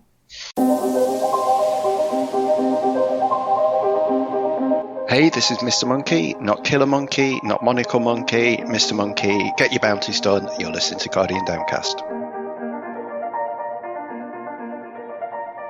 Okay, for our question of the week, our topic of the week, I should say, we had a question from Werewolf, and I was going to put it in our community questions, but I figured, you know what, this would be a good topic of the week. So we'll just hear it out. Here's Werewolf. Hey everybody, Werewolf here. Once again, you guessed it, it's time for Werewolf's Howl, that section of the show where we discuss the things in Destiny that Werewolf wants to talk about, and we force our podcast host to discuss it. And what's on Werewolf's mind today? Well, that would be weapon archetypes. So, not that long ago, I was having a discussion with one of our community members in the Discord, goes by the name of Scoot, might have heard of him. And we were talking about weapon crafting as per what we had discussed on the show previously. And what he had said is basically came down to, do I want to craft every weapon? Yes. Will I ever use a syncopation? No. And I said to him, oh, well, I crafted a syncopation. And then I thought to myself, yeah, I don't really think I need any more pulse rifles, but I did it anyway. And I haven't really used it that much. And I started to think about it, and I'm like, it's because it's felt just a tad bit off to me. I like it, and it's good, but it doesn't quite gel with the way that I play. And realizing that it was an adaptive, I thought, well, does this apply to a lot of the other things that I play with, pulse rifle-wise? I use a lot of pulse rifles. And of the non-exotic ones that I don't use, the legendary pulse rifles, I started to look through them, and the only ones that I had were rapid-fire frames and, of course, those hard-hitting frames. And I think to myself, do I not like adaptives? And I looked and I had a Smite of Moraine in there. And I don't have a good roll on it yet. But I thought, I've still got to give it a little bit of time. But it still hasn't gelled with me completely. But I looked at it, and lo and behold, it's an adaptive pulse rifle. So I started to think to myself, is this applying to everything else that's in my vault? So I started to go through my vault, and I looked, and it seemed that when it comes to any weapon, no matter what it is, submachine gun, hand cannon, grenade launcher, rocket launcher, it didn't matter what it was. I seem to prefer a very particular type of weapon in very particular frames, and that there were certain archetypes that I just did not use. This applied with my submachine guns. This applied with my scout rifles. I started to notice that everything in there was of a particular type, and that there were certain types that were completely missing. So my question to you is, do you guys find yourself weighted towards certain archetypes of weapons? Do you find yourself only using those high-impact pulse rifles like the Messenger, or something rapid-fire like the Peace of Mind like I do, and not using adaptives? Does that apply to the other weapons that you guys are using? Do you think this is something that the community shares as something as well? Do other members of the community, do you think that they weight themselves particularly towards weapon archetypes that they prefer, and don't use certain others? Also, as an aside to that, do you think that there are any kind of weapon archetypes that really need some help? Like, say, the adaptive pulse. Do you think that Bungie should do something to make those better? Or are you kind of like me and you're like, certain people like certain things, and it's okay for some things not to be good? So, I hope this brings up some interesting discussion. I am excited to hear what kind of archetypes you guys use and whether or not you have a particular preference. So, I guess I'll leave it at that, and we'll see where it goes. Once again, love you guys, love the show, love the community, and as always, stay frosty, Guardians. Thanks, Werewolf. Appreciate that. That was a good question. A two-parter, I would say. So let's start with this. Let's go around the horn and talk about what archetypes we like to use. And then the second time around, we'll talk about archetypes of weapons that we think need some help. So let's start with you, Hawkslay3r. What kinds of, what archetypes of weapons are you finding yourself using right now? It really depends on the activity that I'm doing. Mhm. Whenever it comes to PvE content, even Gambit as well, strikes, raids, and Mhm. Gambit, I like more slower fire, heavy hitter, or the what's the one I'm looking for? Are we talking about pulse rifles? Or are we talking about scout rifles or auto Well, rifles? I'm talking about pulse rifles for general right now. Okay. So you want something like you want a what they call an aggressive frame pulse rifle. Well, actually, they're actually the aggressive frame is the new 4-bolt or the 4-pulse. Then you've got the 5-pulse, which is the exotic, Vigilance Wing. Yeah. There's all kinds of them out there, but generally you're looking for the high impact pulse rifles, the ones that hit hard and fire a little slower. Yeah, that's going to be that's going to be your messengers. You have some hockey ones in there. I'm looking at I'm looking at them right now to see what I have that I've been using. You like the slower firing high impact pulse rifles, the 340s. Well, for PvE, yes. Mm-hmm. For PvP, I like more precision frame and rapid fire because of course, precision frame that goes without explanation, but rapid fire, I'm able to get 2 shots off, 1 shot to slightly disrupt their, to slightly flinch them a little bit, and then before they could even get back on me, I'm still dialed in on them, and I'm just constantly going at it. That way I can have the range of a scout rifle or something close to it, but I can still have the consistency of like an auto rifle. Right. I follow you. So it really depends on the playstyle. Now, if I'm going to hang back like I did in scrims, I'm going to want more of a heavy hitter, or let's say a bow, like I was before. Mm-hmm. Because and it's map dependent too. I think sometimes too. Yes, absolutely. When it comes to Crucible, it is. Because there were some times I just pulled out my Drang Baroque, and of course there's I have mine with a rapid fire frame, and I have the automatic mod on there. Mm-hmm. The auto firing option. Yeah, that way I could just go in, get in somebody's face, or get semi close to them, aim down, go up, and then by the time I'm at their head, they're dead. Right. Because it's hard to control that thing. Well, sidearms, it's usually are starting with body shots and working up to the head. I mean, that's on most sidearms. There's a few out there you can start with the head, but yeah, it's a rapid fire gun, and you have to get the bullets in quick, however way you can. Yeah. Right, but it really for me, it's all situational based. Mm-hmm. But do you find what Werewolf was asking is, do you tend to lean towards certain weapons all the time? If you're looking at your overall arsenal of weapons that you've had drop, are there certain varieties that you definitely find yourself keep going back to regardless? Maybe a field weapon. See, for me, it's always the rapid fire or the heavy hitters. Mm-hmm. It's always one of those two. Like, those are easily my 2 favorites, especially whenever there's a burn involved.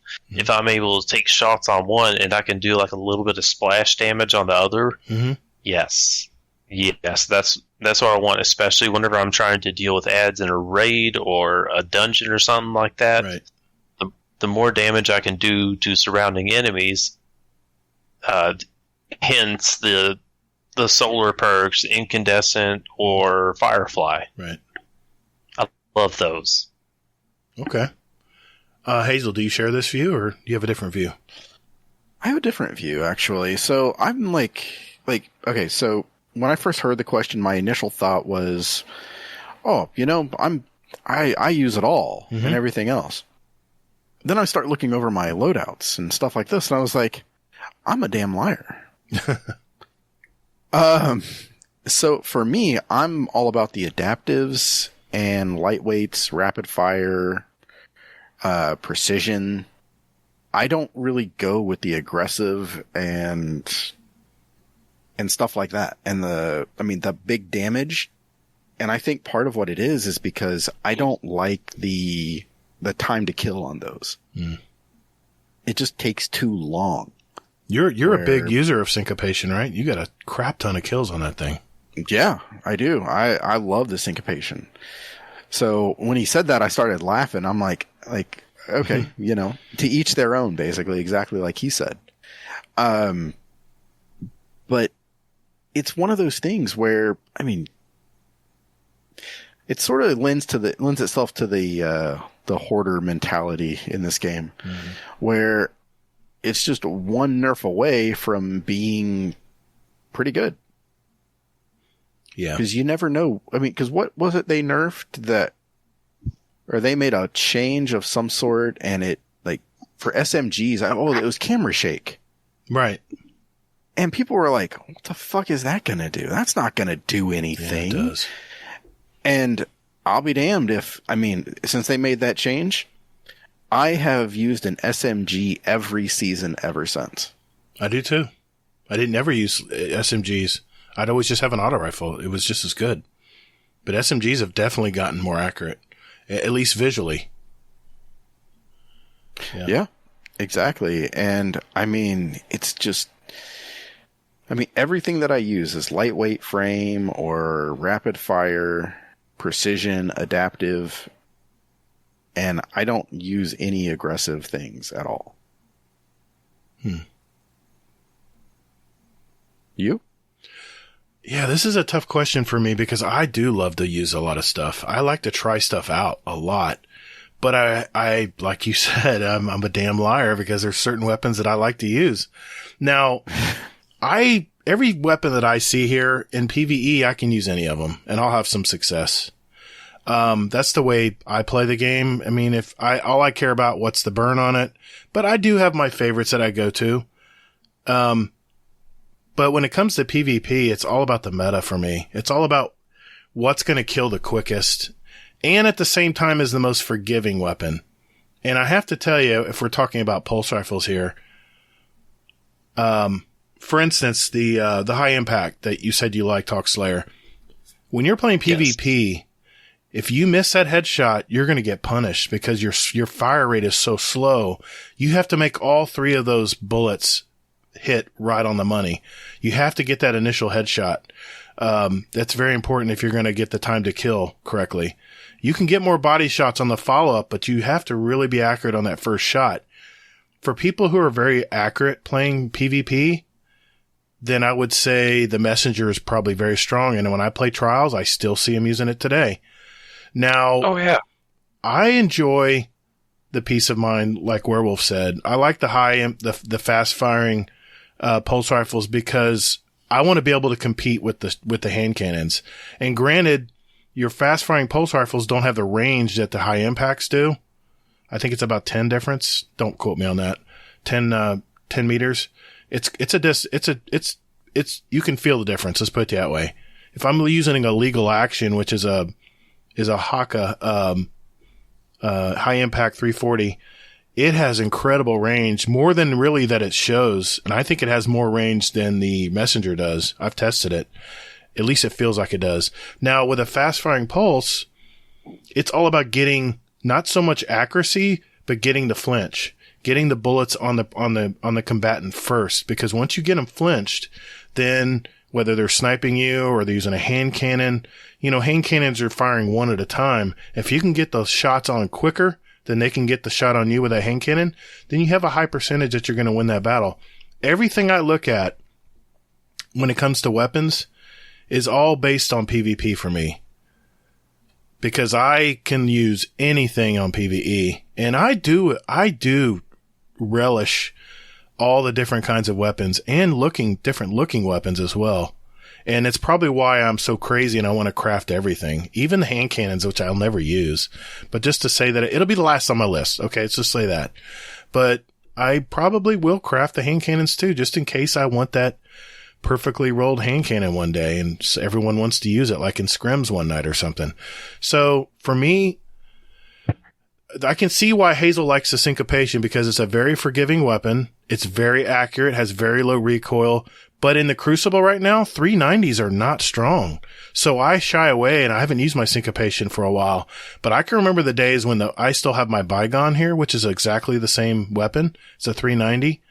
Had a very cool sight on it. I've got 9,000 kills on this weapon because I used it in Crucible all the time. It was very accurate. Outlaw kill clip? You kidding me?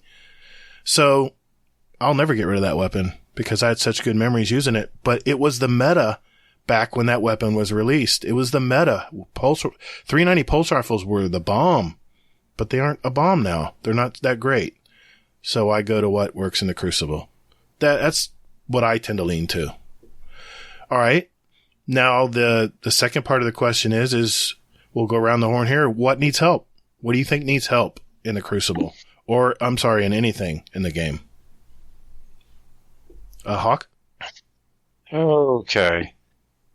Honestly, for me, I want to see trace rifles make a comeback. Okay.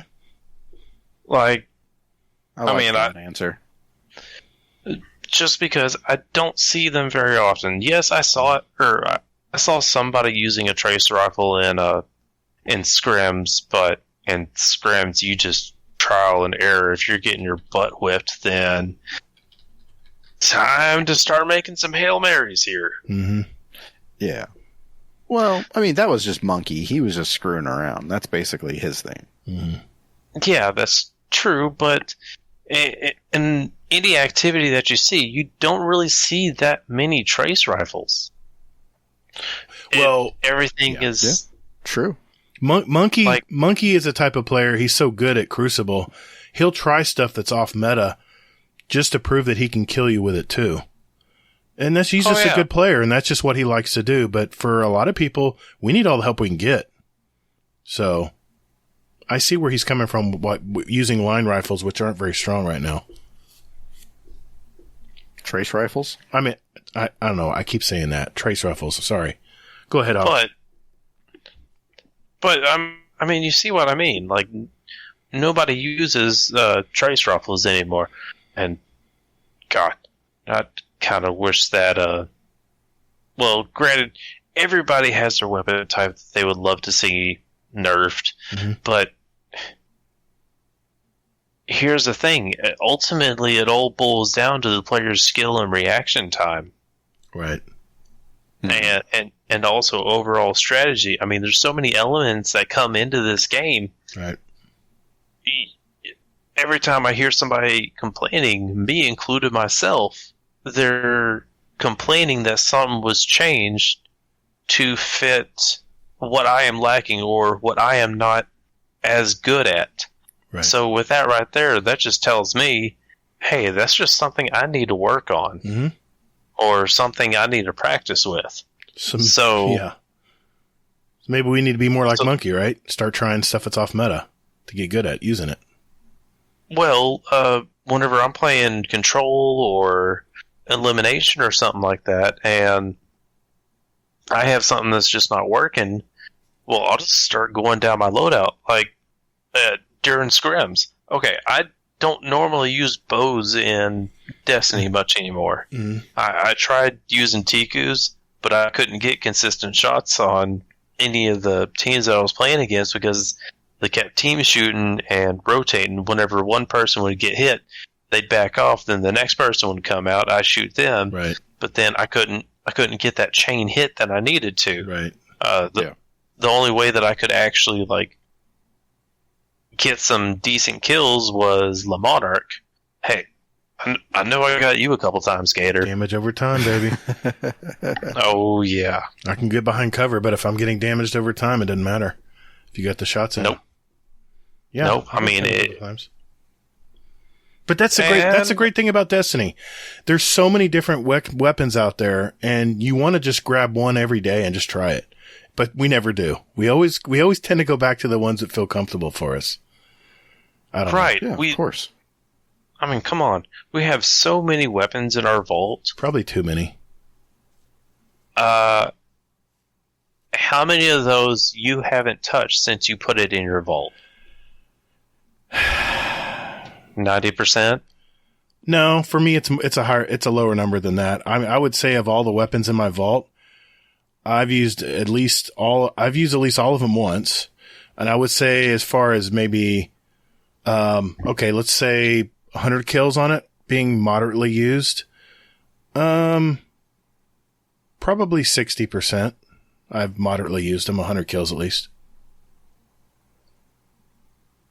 Yeah. I'm more the probably 15% that you with use 100 kills. Okay. Yeah, that have 100 kills. Everything else is like that has a good roll on it, and I might use it at one point. It might be meta one day. I'm not going with that. I'm just going with the. I mean, yeah, I'm just going with the, like I'm looking at this shepherd's watch that I have. Mm-hmm. It was like I've never fired a shot on it, but it has a really good roll on it, and I like a lot of the things about it. What if, Hazel, you could craft that shepherd's watch and get it exactly the way you want, not have to worry about RNG drops anymore, and just put it in your vault for later and get rid of all the other shepherd's watch that you have? I only have one. So that's my argument where it's basically, they're going to give me something else that's going to be just as good. All right, bad example. But I for the record, I have one shepherd's watch as well. Opening shot under pressure, steady rounds. Yeah. And I've only fired it a few times. Yeah, exactly. It's like I don't even know why I keep it. It's just one of those things where I know. I like a lot of the things about it. I like the site. I like everything, but for some reason I just never use it. Yeah. As far as what I think needs to be worked on, and I would love to see 390s come back because I actually do enjoy using them. They're very accurate and they're very forgiving weapons as well. If you do miss a few shots, if the meta is in place the way it should be, then, gosh, man, I remember a lot of 390 weapons in Destiny 1 that just owned people, and I had so much fun using them. And a lot of people did because they were easy to use. They were good entry-level weapons. But there's a lot of weapons out there that are a little harder to use. You have to be more accurate with them. You have to make sure the perks are tiered to where they can be more accurate on the initial shots especially. So I would like to see the slower firing scout rifles get a little help too, because I know they've done a little bit of a buff to them, but I don't think it's enough. Especially in PvP. They're not strong enough. Let me think. Slow firing auto rifles I don't think are there yet. I have a come to pass that I crafted that I want to use in Crucible. It has golden tricorn enhanced and perpetual motion enhanced, steady rounds and arrowhead break. It has a lot of kick, but it does have a 100 recoil direction. It's very accurate, but I tried using it in scrims the other night, Hazel, and it was struggling. It couldn't keep up with faster firing auto rifles or pulse rifles. Yeah, exactly. And that's the reason why I don't use like the hard hitting stuff. It just takes way too long to kill. You got to be super accurate. Yeah. Yeah, exactly. And I'm not super accurate, so. Well, everybody has their skill level. It just depends, but it's nice when you have a weapon that's more forgiving that you can actually use and feel comfortable using, Any final thoughts on this before we go, Hazel? Just like Hawkslay3r said, for me, I would like to see trace rifles. Trace rifles. Get a buff. I think that would be fantastic. I don't know. Slow firing. Scouts are like near and dear to my heart. I love those. Right. But one thing that I think could use a nerf is glaives and that shield. The shield is a little crazy. There's no way to really penetrate those shields once they get up to you. I've learned not this just firsthand. that, but for fuck's sake, the duration. Monkey. I raided with Monkey, and he damn near survived Oryx doing his explosion. Really? With a glaive, a shield, and I think it was just a rift. Jeez. Yeah. I'm like, that's kind of crazy. That's a little much. I mean, it's a close range weapon. That's what it's made for. And, it shouldn't be that you should have a little bit of risk for jumping out there and getting close range with bosses like that. The shield can't save you all the 100% of the time, you know? Yeah, I've noticed that exactly. too. Maybe they're just trying to make it hot right now for the Epic players that are coming in. Maybe they're wanting people to get excited about using them, but, I don't know, man. I've never been I love using them. They're fun in PvE, but I've had zero luck using them in PvP. Mainly because I'm not a scrapper in PvP. I'm more of an accurate, fire down lanes. I don't let the shotgunners get close to me kind of thing. I'm more of a standoff, more cerebral player when it comes to Crucible. I tend to see the overall map and see how the game's going, and I tend to position myself in the best spot where I can benefit and help the team. So that's kind of my play style. But yeah, I agree, man. Glaives need a little bit of, they need to let off the gas a little bit. Yeah. I mean, I understand. I mean, they're trying to make the usage higher. Mm-hmm. Yeah. But it's just, come on. I think they also nerfed, a little too much fast-firing fusion rifles, because the consistency of the bolts, you can tell it's not the same. And yeah, you have to have a lot of skill to use those. I mean, they're fast-firing, yes, but remember, when you're charging up that fast, you have to be on target when it releases the bolts. I mean, you don't have a lot of time to think about where to aim it. So it's just me, because I've always loved fast-firing, rapid-fire fusion rifles, just for anti-shotgunner type weapon. Mm-hmm. And when you have a shotgun running at you, you're aiming right at center mass. You fire the weapon and it has a shred of health left because one bolt didn't quite do the damage it needed to, and you get shot anyway. It's a little frustrating, especially when you got the shot in first. Yeah. So, you're not wrong. Yeah. So, okay. All right. Well, thanks, guys. Appreciate the conversation on that. Thank you, Werewolf. Always thought-provoking ideas as usual. And let's move on to our community questions. We'll be right back.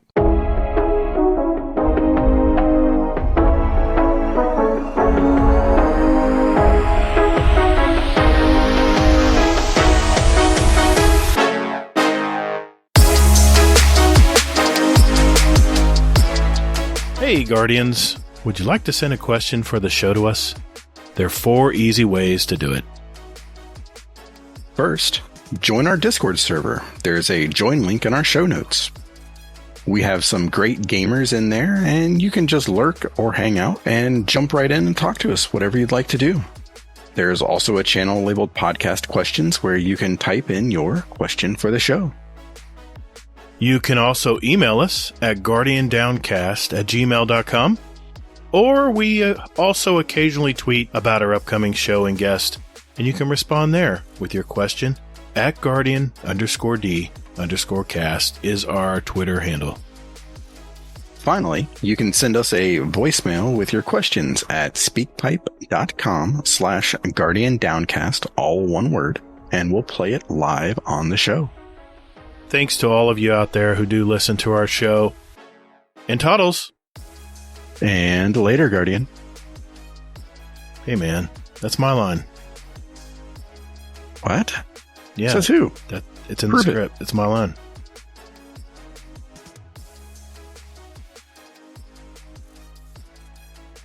All right, boys and girls. This is the part of our show where we answer questions from our community. And we're going to start with a speak pipe here from none other than Mr. Mohoffo. All right. I've already asked this in the podcast question channel, but question for the show, when was your last hero moment? One reason I bring it up is because one day me and Sokka were just running duality. Say one day, but literally last night. I don't know why I'm talking about it like it was ages ago, but I'm guessing the moment just made me feel like such a champion. I was like, oh, I did that shit. Well, we did that shit. So anyways, we're in the last room of a arms dealer. And, supposedly somehow boss stomps and Sokka dies because, he was clearly in the radius, which he wasn't. So he's dead. And then fucking ads spawn in. So I'm like, fuck. Snipers everywhere. So I gotta run, go all the way to the back of the map, snipe the snipers. I gotta beat them at their own game and not get flinched. That was a task in itself. Anyways, sniper's dead. So then I go around there, and then the fucking boss has followed me around. Like, literally, he's like zooming. He's on the fucking ass. I'm like, relax. So can't get the res. Had to do another fucking rotation. It's like we were playing fucking, we're doing a relay race or some shit. It's like he was trying to give me the baton, but it wasn't. He was trying to fucking smack me with the baton and kill me.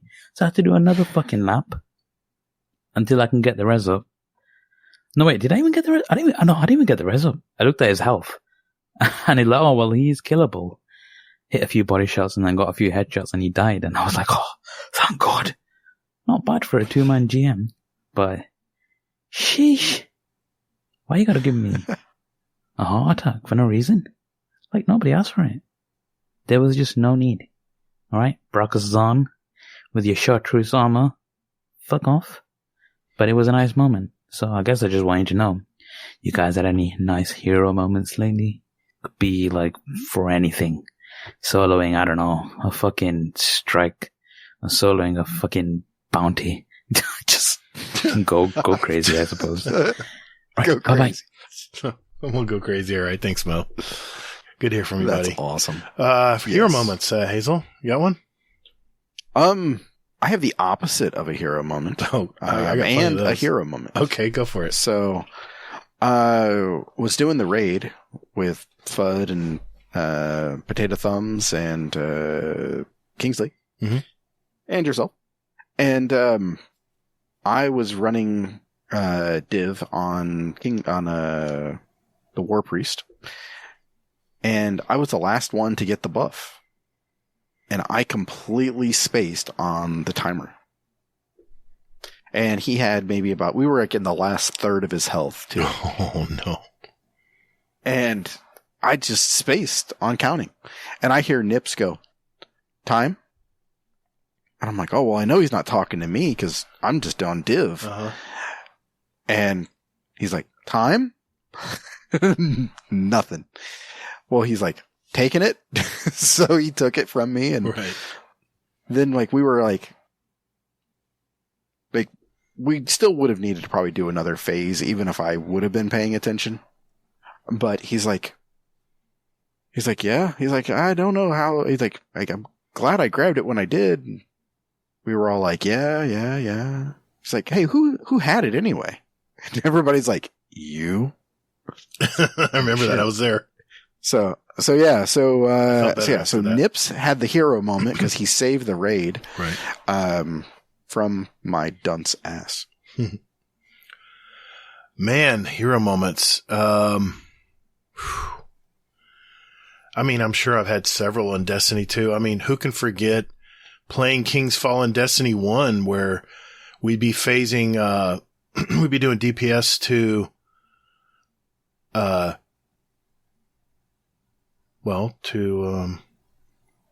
keep wanting to say Crota. It's not Crota. Jeez, man, I'm losing. Oryx. Yeah, I was doing damage to Oryx, and you know how they throw a bunch of ads your way? Well, people would run out of the bubble, the protected bubble area, and died. It was a crazy phase. It was just everything just went wrong, and eventually we all died, and it was the countdown timer was going down to 0, and everyone was like, "Oh man, we almost had him! What the hell?"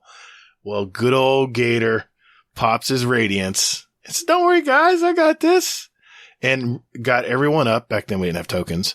Got everyone up, and yeah, we finished Crota. God damn it!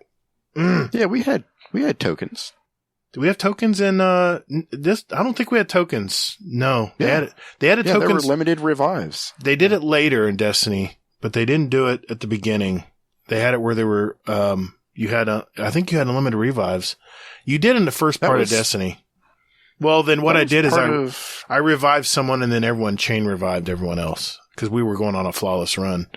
So yeah, that's probably what happened then. But yeah, I mean, I remember those all the time. And I can remember anti-hero moments. where I was playing Trials. I was the last man standing, and it was a 1v1. They had their team and our team, and it was the last game, last round, and winner takes all. It was tied up. And I was playing my Titan, my Slam Titan, my Superman Titan. No, it was my Slam Titan. This is Destiny 1. And I said, I got this, guys. It's in the bag. And it was even on the map Prometheus? I think it's what they called it in Destiny 1. And where you could fall off the map. And I went in, I charged a guy. I threw on my slam and slammed right off the map to my death, and I lost the game. I got that recorded somewhere. It's been a long time, but all we could do was just laugh because how dumb you got to be to use your Slam Titan on a guy who doesn't have a super and you get overzealous and run off the map. And because, once you set your slam to go, you're in motion. I couldn't stop myself. Yeah. I just slammed off the map. It was the funniest thing. Yeah. Anyway, thanks, Mo.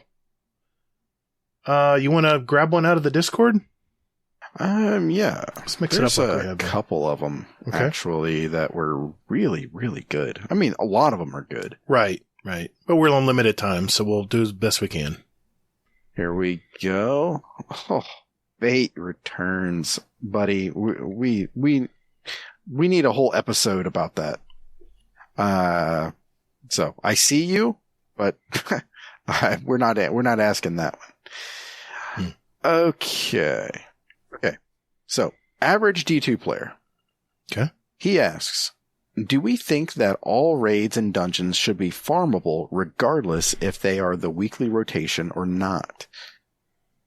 I think they should be. It just sucks for players who have always wanted the raid exotics, have to wait weeks before they get another go at it. Right. Sorry if this has been asked before. It has been, but it's been a while. It's been a while since it's been a while, and it's possible that our views have changed, or Hazel's become an elitist and he says, fucking carve out time and shit like that. So get good, Scrub. Let's see how it goes. Yeah. No, I actually agree with him. I would think it would be great to be able to farm. I remember I would run a raid. Let's just say, for instance, the Vault of Glass. I was trying to get my Vex Mythic class. It took me, 20 times, maybe 18, something like that.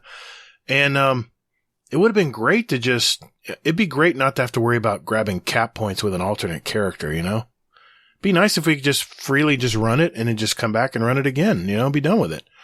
I think it would be nice to have it farmable, have one player come in with another character and bring everybody in. That would be much simpler, I think. And, why not? I mean, you still got to do the encounter. It's not like you're cheesing it. You still got to complete the encounter. So, yeah, I agree with average D2 player. I think it would be nice if everything was farmable, but when you get one shot a week, it's time gated stuff, If you only have one character, then you're done. Go to bed. What do you think? What do you think I think? I know what you're going to say, but I want you to say it. So, I agree. I think it should be farmable. What? Wait a minute. Who are you? What do you mean? I thought you were going to say something to the effect of, listen, if they give everything away in the game. Sorry, I didn't mean to say it that way. What's the point in playing? Yeah, if they're going to give everything away, then why bother playing if it's going to be that easy to get stuff? Well, you still got to run it. I mean, and that's my thing, is that you still have to run the activity. I mean, I think it's just different because it's a raid or a dungeon. To me, those are things that are special. And if people want to run them outside of their being, whatever, outside of them being special, then who cares? Yeah. See, I'm there again. I'm that type of player. Tell me what I need to do. Give me the loot. A plus B equals C. I'm done. Moving on. Yeah. Yeah. I mean, I understand it. I mean, I don't always agree with that mentality, but, Okay. I have a follow-up question, actually. Go for it. Okay. This is from Technical. Okay. Question for the show. Do you think raid exotics should be tied to quests? Or should they add bad luck protection? Or leave it as it is? I finally got my collective obligation after 34 vow clears. Wow. Took me 20 plus clears to get my Eyes of Tomorrow, and will likely take me at least a dozen to get Touch of Malice. I would like to see bad luck protection added to make it slightly easier to obtain. Now, just to clarify, didn't they add it on some of the raids? As they did, became older, they gave you a better chance. It's just on the newer stuff that you don't have the bad luck protection, right? You have Correct. for the touch, you have a flat 5% rate of being able for it to drop for you. At least that's according to Kingsley. Yeah, I think you should always have bad luck protection because you're putting the time in, you're putting the reps in, you're getting your completions done. I think you should be motivated to play the raid the next week because you know you have even better chance of getting it to drop this time. And then eventually, in time, everyone will have their weapon. There's nothing wrong with that. Now, quest-wise, I like Quest. I love Quest exotic weapons. I think they should do more of them. I don't think they should leave it alone, though. I think they should definitely either give us bad luck protection all the time or even mix it up and have quests for some of them. What say you, Hazel? Okay. So, remember how I said that raids should be farmable? Mm-hmm. And that basically that, you should be able to run them whenever you want and all that. Mm-hmm. So, yeah, that's my point of view. And it ties directly to this question because no, they should not make a change to this. They should leave it as it is, but make it farmable. Okay, that's a good trade-off. And you want it, I know why you're saying that, because you want it to feel special when you do get it. Exactly. Not entitled to get it. Right. Correct. I know where you stand. Exactly. I was just surprised. You got me figured out. I know. I was just surprised you said you agreed with farming it. I'm like, really? Okay.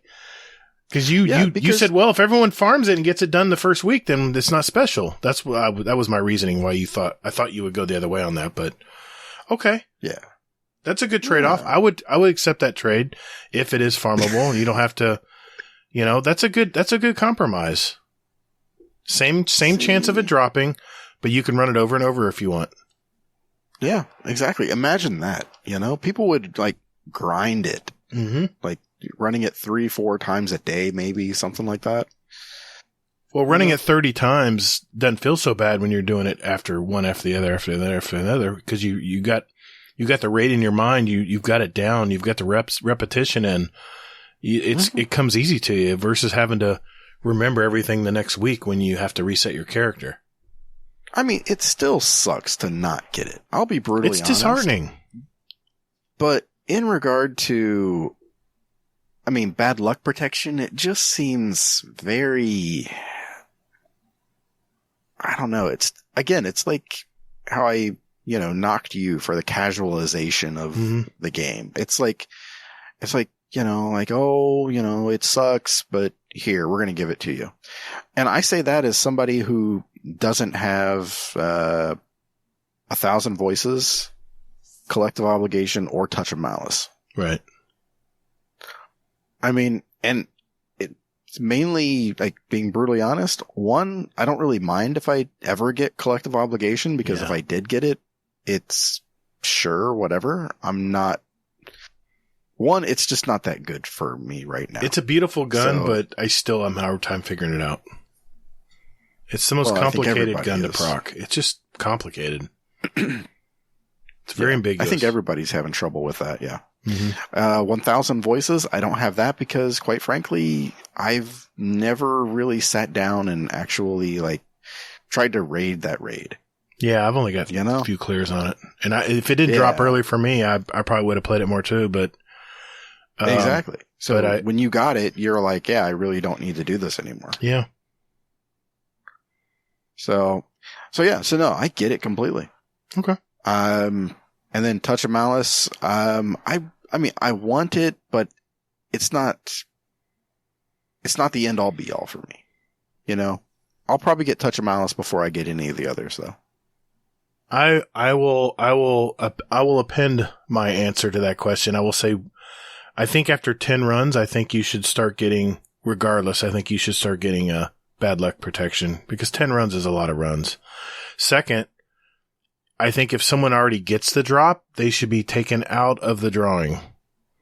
Because when you got Eyes of Tomorrow twice before I got it once, it was a little annoying to know that you're the one who won the raffle for that group, you know? I feel like, but it's not a raffle. I know it's group, individual. though. Yes, I know everyone's explained this to me, but it still feels that way though, because you're not going to see 2 of them drop.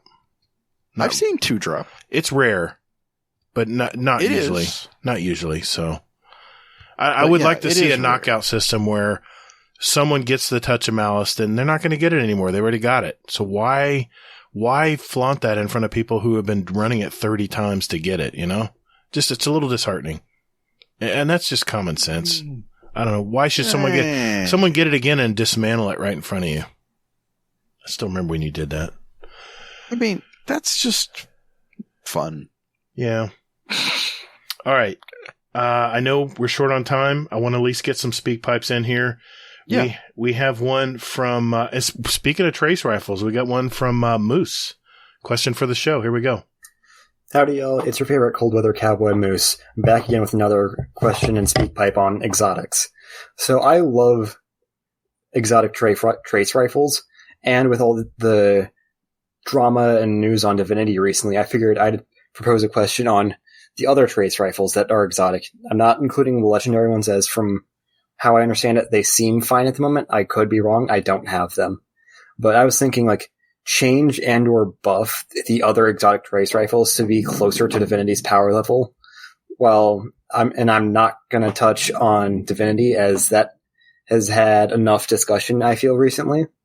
And I don't feel like adding to it. So for Cold Heart, I was thinking maybe add something along the lines of like an AoE around the beam that either does like a slow or some sort of debuff of other kind to it, to enemies that are within the beam's AoE that's not the actual beam. And then for something like Wave Splitter, add it so elemental wells and being charged with light, set it to max power instead of just orbs of power. I could be wrong on that, as I haven't tested it, but that is my understanding of how it works with minimal research. I can't say anything on Agroceptor or Ruinous Effigy, as I don't have them, but they may need buffs that I can't elaborate on, as I don't have them. Prometheus Lens, I'm not sure how I would change it, because it's this very good ad clear tool. However, it also isn't something you see a lot of. I'm just curious, as I very much so love exotic trace rifles. Have a good one. Deuces. Thanks, Moose. Yeah, we talked about trace rifles tonight needing a buff. You agree with his ideas? Or something you want to add your own? What do you think? Are we talking about the Cold Heart? Not bad ideas. I mean, the Ruinous Effigy. Yeah. Honestly, I'd like to see Cold Heart get like some like stasis. I know there's like Agroceptor, but I mean, I don't know. Right now it gives you traces like the Arc subclass for the, those are nice. They're a little random sometimes, but yeah. Yeah. I didn't even know it did it on those things. I didn't even know it did it until one day I was like, "Whoa, what the hell is this? I got a trace back?" Okay. Yeah. Maybe more often, more traces more often maybe on that one. Make it a little more maybe powerful. I mean, I don't know. Part of me just wants to see them just like completely reworked. Yeah. You know? Yeah. It's a lot. 1,000 RPM. It's a lot of bullets. It doesn't really do a whole lot of damage. Yeah. Yeah. We kind of talked about that already a little bit tonight, but, yeah, I get it. Okay. Let's do one more speak pipe here. Let's go with Hades. Hades has one. Here we go. What up, guys? Hades here. I'm currently sat in the car being rained on, laughing because I'm in a car so I'm dry. And not raining a massive amount. I've got the wipers on the first setting, so it's kind of every 5 seconds or so. Watching cars go past with the wipers going like full whack to the point that I'm surprised the cars aren't shaking with how much they're moving. Just kind of laughing at them and wondering how often I have to buy new wipers because Jesus Christ, it must be wearing them out a lot more. Yeah. Question for you guys is, what is your favourite colour of M&M? The little chocolates covered in chocolate. Other chocolate. That was totally Lots of random. chocolate. But yeah, what's your favourite colour? Hades, I swear, man. Love I ya. fucking love Hades. He's great. Okay. All right. Thanks for the question. Favorite I hope M&M? this doesn't lead to like a bunch of like exactly. stories that lead to Exactly. like some random ass questions. I know, for it's like- other people. Come on, man. It's community questions. All right. Favorite M&M flavor color, Hazel? Pretty much. I think I'd probably say probably the sexy green one. I like the yellow ones. Always have. It's just a color thing. I don't know. They all taste the same. Not surprised. You seem like a yellow M&M person. What? No. Whatever that means. Whatever that means. Well, all right. Exactly. All right. I'm looking at the clock here. Why don't you do one more from the Discord and we'll close out with one from the SpeakPipe and call it a night. Sound good? All right. Oh boy. Oh man. There's so many questions I want to ask. I know. Damn you people. I know. I say that we with got a love. good bank of them, though. Think of it that way. Yeah, we definitely do. We're not getting rid of them. We don't throw them away like some podcasts do. We Yep. save them up. We won't name those podcasts. No, we won't. This is a follow-up from Dorrath. Dorrath. From our what? Dorrath. Okay. Yeah, Dorrath.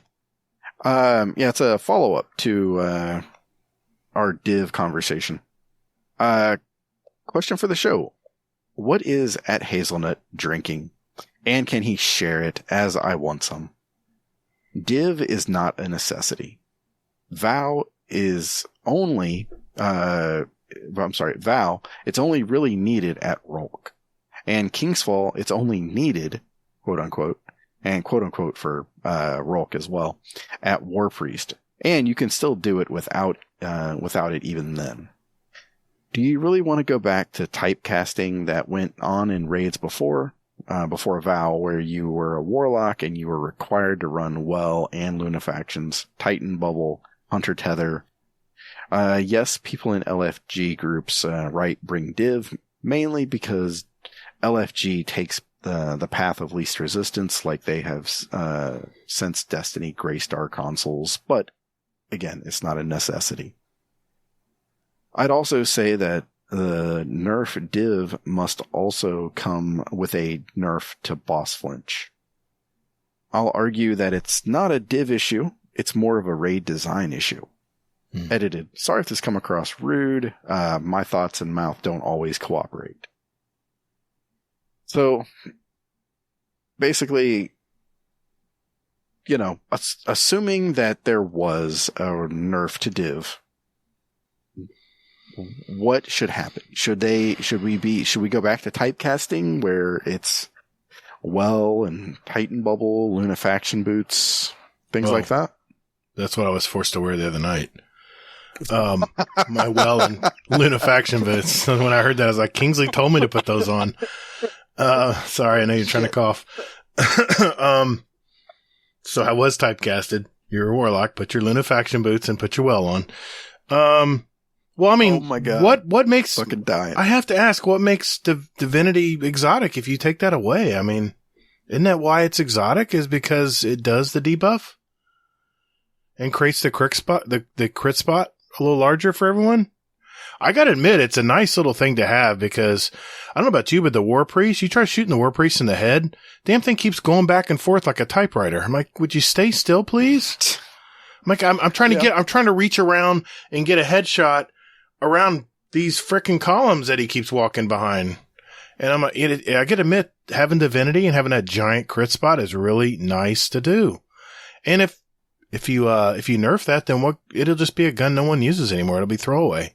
There's so many weapons like that in Destiny where they nerf them. But it depends, though, on the nerf. I mean, if they just made the bubble smaller, I'm fine with that. And reduced the what is it? Basically, like the damage buff that it gives. Right. I mean, it's like, I guess they can fine tune it a little bit if exactly. Everyone thinks it's I'm not asking for anything crazy. I've never thought that's overpowered. I've never thought it has been. I will be honest though. You had the line of the raid the other day when, oh god, you're like, gee, this is so much fun. For the record, I was div bitch. Last raid we did with Fudd and all the podcast crew, all the podcasts out there, and I gotta admit it wasn't the most fun thing, and I couldn't get a whole lot of DPS because I was trying to make sure I was keeping the target, keeping the crit spot open for everyone. I could see the bar go down, but I really didn't feel like I was doing much to help do that. Yeah, exactly. Right. It was definitely boring. Yeah. Maybe people won't use div if the damn bosses don't have a damn damage check or a power check like the War Priest does. If you took the War Priest down a little bit in overall health, then people wouldn't feel they need to do it. I don't know about you, but when I first ran the new revised Kingsfall raid, no, people would still do it, man. I don't know. People would still run div, even if they didn't have that. Well, stuff. then let's find a happy medium then. Well, yeah, but do you know why they would though? Why? Because we want to do shit fast. Least resistance. Yep. Exactly. That's human nature, though, man. Everyone wants to do least resistance. I mean, that's just human. I don't know. You know what? I still think the whole div thing, I think it's already come and gone. I think it's in the rearview mirror for everyone now. I think everyone will just move on because it's not that strong an argument. I mean, people are using Gallahorn in certain situations. Why are we still having to use Gallahorn? Because of the little micro rockets. I don't know. Yeah. Well, I did see that they altered what is it? The sisters encounter. Did they? Yeah. I saw that they altered it, so now now basically you have to run div at this point. Oh, wow. To take them out quickly. So it's div and rockets versus galley and rockets. I see. All right. I got one here from Arisen Phoenix. That's addressed to Hawks, so we'll let Hawks answer that one back. Yeah. In fact, I'm just going to play and just so everyone knows, Hawks had to leave, so we're going to do speak pipes from him regarding questions and answers. Yep. We'll get with him before the show comes out. Hopefully we'll be able to reach him. And hopefully he's not buried in work, and we'll see if he can answer some of the questions you guys asked him for this week. But he had to cut it short tonight because he had work in the morning. And so okay, let's go out with let's go with this one because he showed this picture of this today. Nitro TJ. Hey guys, Nitro TJ here, and I'm about to go to the tattoo shop to finish my Cade tattoo that I got a couple weeks ago. So I'm going to get color on it today and finish it up. But I'm curious. Do y'all have any tattoos? If so, do they have a story? Like, is there a reason for you to get one? Like the reason I got my Cade tattoo was because he taught me a lot about how not to be so serious about things. Like Zavala is, for instance. He's super serious about topics, whereas Cade was serious, but he tried to have fun with it and tried to make other people laugh. And that's one of the reasons why I love Cade so much as a character. But do y'all have any tattoos? If so, what are they? Do you have stories about them? Like, why'd you get them and stuff like that? Alright. I will see y'all later. Thanks, Nitro TJ. Thank you. I hate to pop his bubble, but my answer is not going to be very exciting. But what about you, Hazel? Yeah, my answer is just as exciting as yours. Yeah. Sadly, I don't have any tattoos yet. And I do have to throw the yet in there because I really, really want one. Like I've said before, I really, truly want a tattoo, but my issue is that everyone that I know that has tattoos, they don't just have just one. Mm-hmm. They've got 3, 4. One guy I know, he has like a whole sleeve, and he's getting more. So I've always heard it's a gateway drug where you get one and then you just, you're covered before you know it. So I could easily see me being that type of person. So at this moment, I don't have one, but I'm definitely not opposed to getting one. I'm just kind of waiting at the moment. Yeah. Sadly, my story is the same, and I can't say yet because my wife is adamantly opposed to any tattoos. It's your body, dude. I know it's my body, believe me, what's she gonna do? I've got some pretty muscular arms, especially my shoulder. I would love to have a sleeve. I get jealous of the sleeves I see at the gym. Right? I'm like, dude, that would look so good.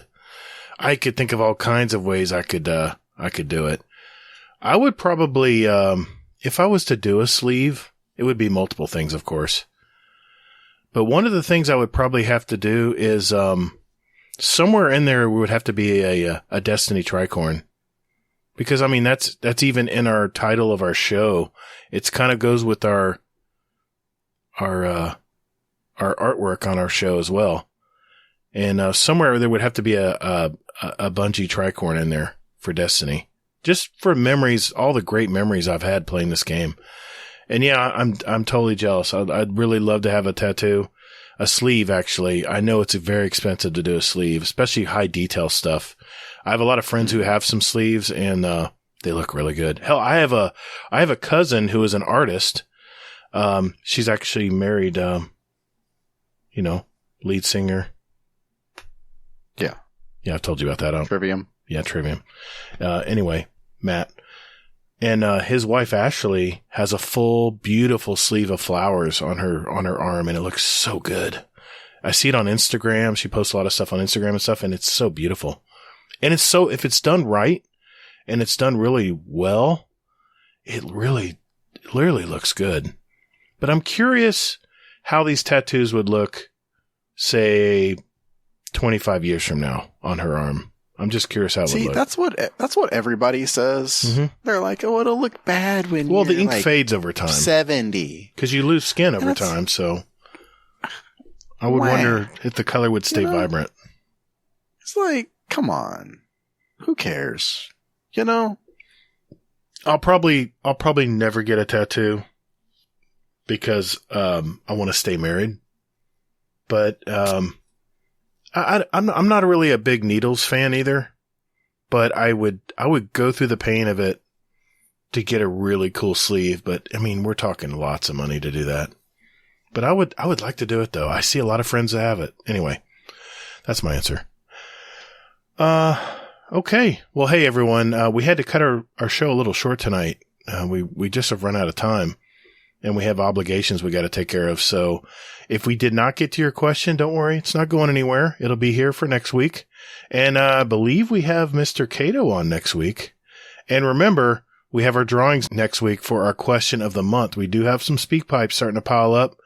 And just to give you a preview, we're going to play one before we end the show tonight. This one is from Miner. Dudes, this is Miner. And if it sounds like there's an echo, it's because I'm in the warehouse at my work. Answer for question of the month. For me, I don't put any special titles on it. It's just, I'm a gamer. That's it. Plain and simple. No, I'm not a streamer. I'm not, it doesn't ruin my day if I don't get on to play any game. Doesn't have to be Destiny. Hell, the other day I got on and the hotfix was downloading, so I jumped on Horizon. It's just something I like to do. And yeah, that's it. No hardcore, no streamer, no casual, whatever. I consider myself a gamer. Plain and simple. Later, guys. All right, there you go. One of our answers to our question of the month. I like it. Nice, short, and sweet. Thanks, Miner. Appreciate it. All right. Just remember, we have our drawing next week for our question of the month, so make sure you get that in. Mr. Fudd, take it away, sir. Guardian Downcast.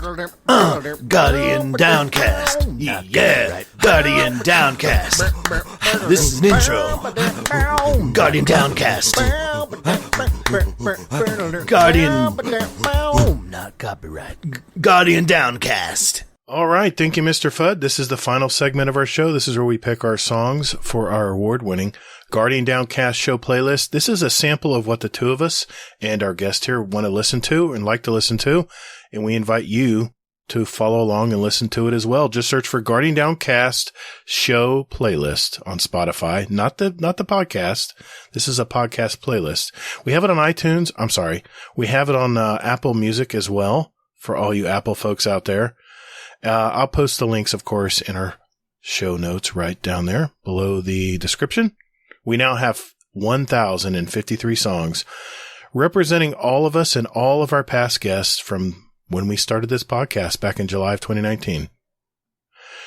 We will start with Mr. Hawkslay3r's picks tonight, and because he had to turn in early because of a work obligation, Hazel is going to read out his answer to the song he wants to add. Hazel, it's all yours. All right. So his pick is Hear Me Now by Pineapple Beats. He says, I know the guys that made this. I've been thinking about this for a while. I found these guys at an apartment party in 2016, and I've watched them grow into something amazing. They're an EDM group, but I love listening to them while I'm grinding out activities. Very cool. Yeah. Thanks, Hawkslay3r. Yes, well, thank you. I'll move to you then now, Hazel. What are you picking for the show tonight?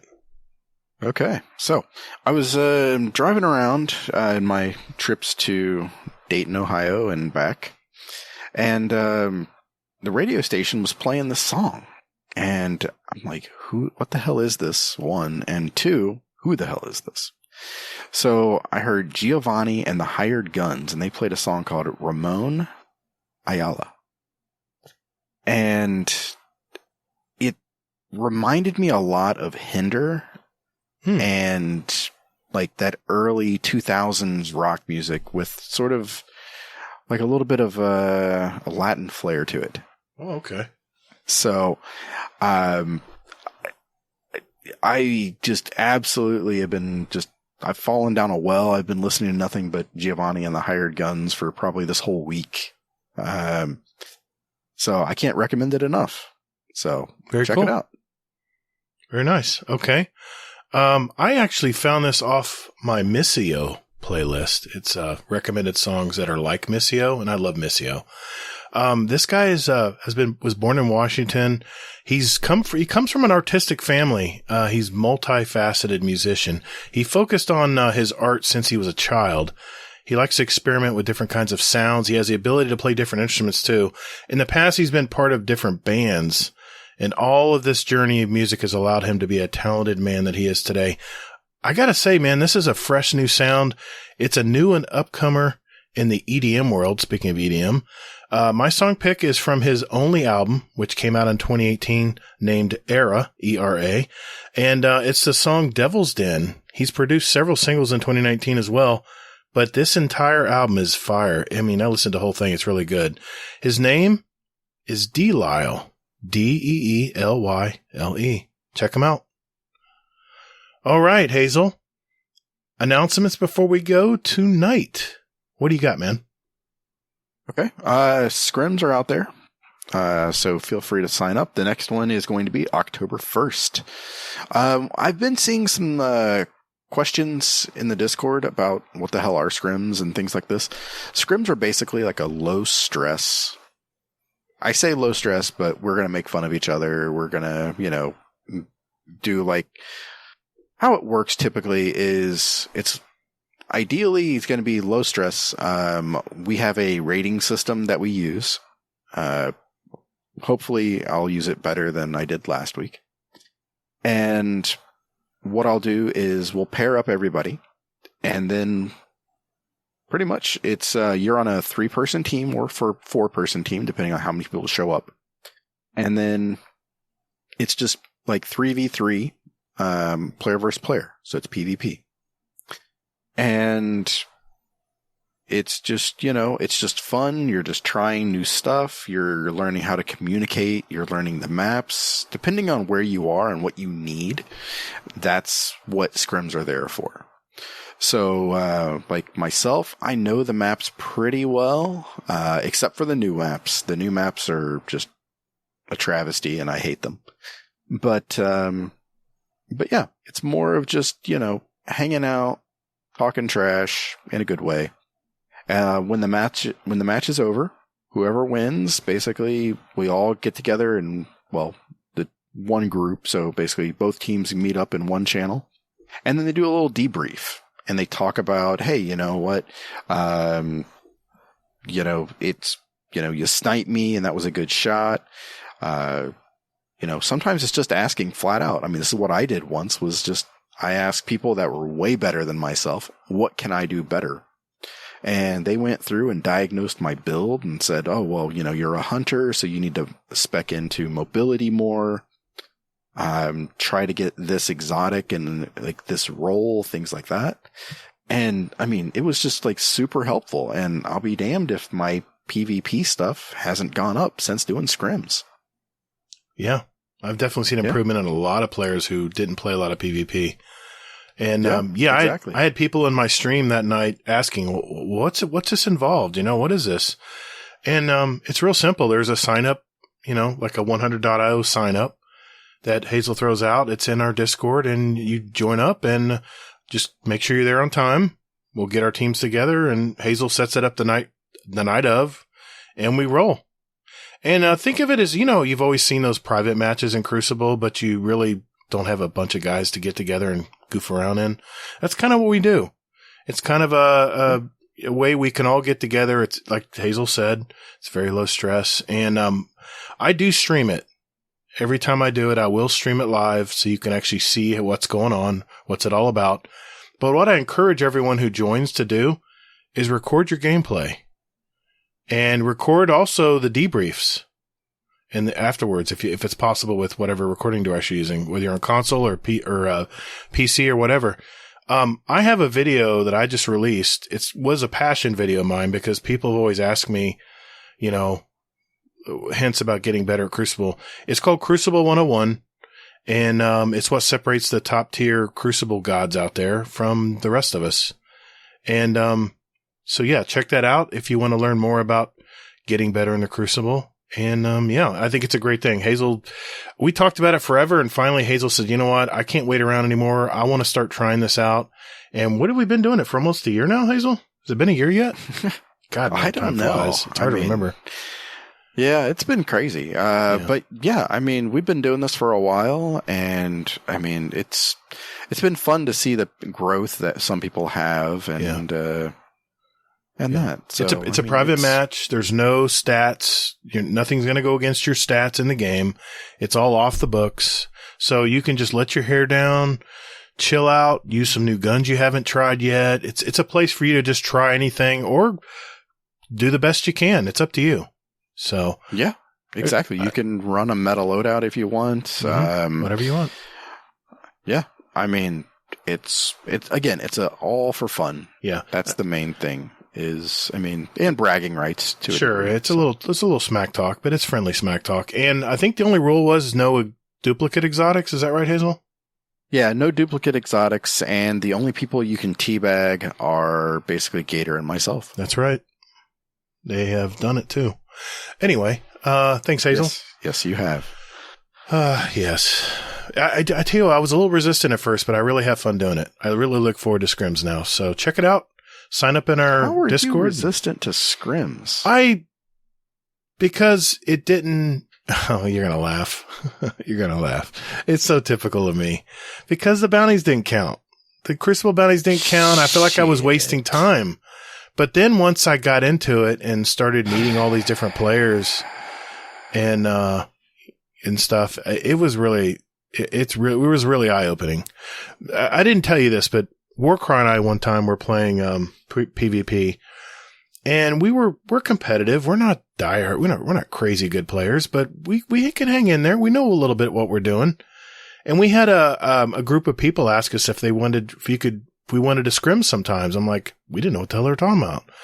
And these scrims were ultra competitive. Think of playing Trials of Osiris, but off the books, like on a private match. And my God, we got cleaned up. But I tell you what, we learned so much playing with these really, really good players. We learned how they communicated. We were only 2 people. So they threw one of their players our way, and she was very good. She was a very good player, but she was trying to communicate, tell us where to go. She was directing us. And I tell you what, I learned a lot that night. My ego was a little bruised afterwards, but you know what? I remember back to it. It was a good thing. So don't leave your ego at the door when you come in here, and just make it a learning experience and meet people. Mm-hmm. Yeah, exactly. I mean, for me, I had a similar experience. I was on a team with Converse Falls, and I swear to God, I wished I had that match recorded so everybody could hear the communication that was going on from him. Yep. I mean, he basically said everything. He was like, hey, there's orbs on the ground. I popped my super. There's one over here on me. There's 2 over there. Let's push this one over here because he's solo. I mean, it was just like, oh my God, this is fantastic. Record your gameplay. Hey, record your gameplay. How do you know what you're doing wrong if you're not analyzing it? And you don't have to watch the entire match. Just go to your deaths. Okay, I died here. What happened? What did I do wrong? And if you get the habit of watching just 1 game a week of what you're doing when you play Crucible or whatever you're jumping into, I'm telling you, you will start to see incremental improvement. It's a big deal. All right, I'm off my soapbox. Just want to remind everyone, we do have 1 more week for our question of the month. The question of the month for August and September. We've all heard the terms casual, hardcore, try-hard, serious casual, hobbyist, probably me, and not to create more labels, but the question is, as you've played Destiny, what kind of player do you consider yourself? And not only that, why? Why do you consider yourself that kind of player? We'll need everyone's answers by this Wednesday, September 28th, and on episode 167, like I said, this week coming up, by the time you hear this, Hazel and I will play the answers from our SpeakPipe voicemails, and we'll include the answers from our Discord as well. And if you want to send us a voicemail, by the way, it's speakpipe.com/GuardianDownCast, or like I said, question for the month channel in our Discord. We have links to all that in our show description right down there. And just know that we will be having another drawing for a $25 Amazon gift card. Our SpeakPipe answers will be entered into 2 additional drawings after that initial drawing for podcast merch, which you can get as well from designedbyhumans.com. If you want to check out our t-shirts, coffee mugs, all that good stuff. No condoms. Those are defective. We don't sell those anymore. Anyway, just hit the link. Just hit the link. Oh, that was a great line. Anyway, I wish I was that quick on my feet. All right. Just want to mention our Patreon community shout outs here. Want to give a shout out to our Dungeon Champion patron Scoot and the Scarlet KM. Thank you, gentlemen. And our Raid Boss patrons, Jealous and Frostbite. Thanks for your support, guys. You guys rock. Yes. Thank you to all our Patreon members out there. You know who you are. The support goes right back into our community. Those drawings next week are 100% possible because of those yellow gold emblem Patreon supporters that are in our Discord. So thank you guys for that. We appreciate it. And if you want to support us, think about, hey, I could throw a couple bucks to these guys, help them out. It's patreon.com/support Guardian Downcast. Everything we do is for free. You're not obligated to do it, but I just want to throw it out there. Just want to mention also that we have a second podcast now. It's called Playing Favorites. You have a favorite? Well, I bet there's a story behind it. Plus, Hazel and I will end on one of our favorite stories for the week, or actually 2 weeks. Not Destiny related, but around gaming, entertainment, social media, pop culture, things like that. Our next episode will be out soon, so stay tuned. And we release them every couple of weeks. So just search for Playing Favorites, wherever podcast app you use out there. And I know You don't have to message me. I realize there's other Playing Favorites podcasts out there. But this one has a big storybook on it. You can't miss it. It's got a car, a storybook, some sneakers. The artwork was done by Snail Entrails herself, my daughter. She did an absolute fantastic job. So, yeah, check that out. Wanted to remind everyone that September is still Childhood Cancer Awareness Month. And we've had several people out there that are wearing their gold shaders for the month. Just please remember to show your support. There's no money or anything involved in it. And if you want to show off some of those gold shaders, those gold outfits you guys are wearing, throw them in our fashion channel. Yes, Rodimus, our fashion channel in our Discord. Well, that's another wrap, another episode in our collection. For our listeners out there, we have 165 other episodes with interviews from gamers all over our community. So take a look at those, especially if you're just finding out about us.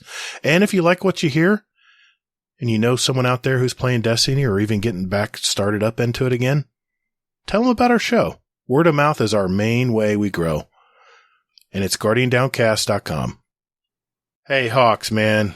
That was a great show tonight, man. Thanks for hanging in there tonight. I know it was a long one. We had a lot to discuss tonight. But, hey, man, if anybody wanted to reach you, either in the Discord or out there in the gaming world, how can they find you, man?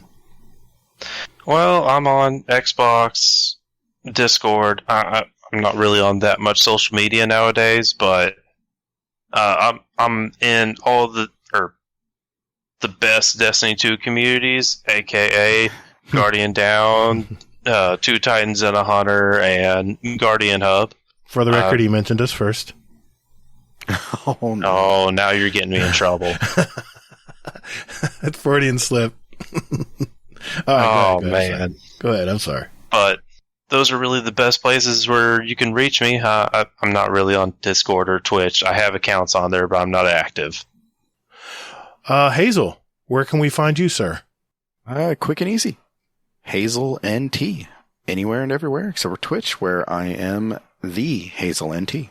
Alrighty, and you can contact me via pretty much two different ways. I'm on Twitter at Todd the Gator. Remember, that's 2 D's, and that's GATR.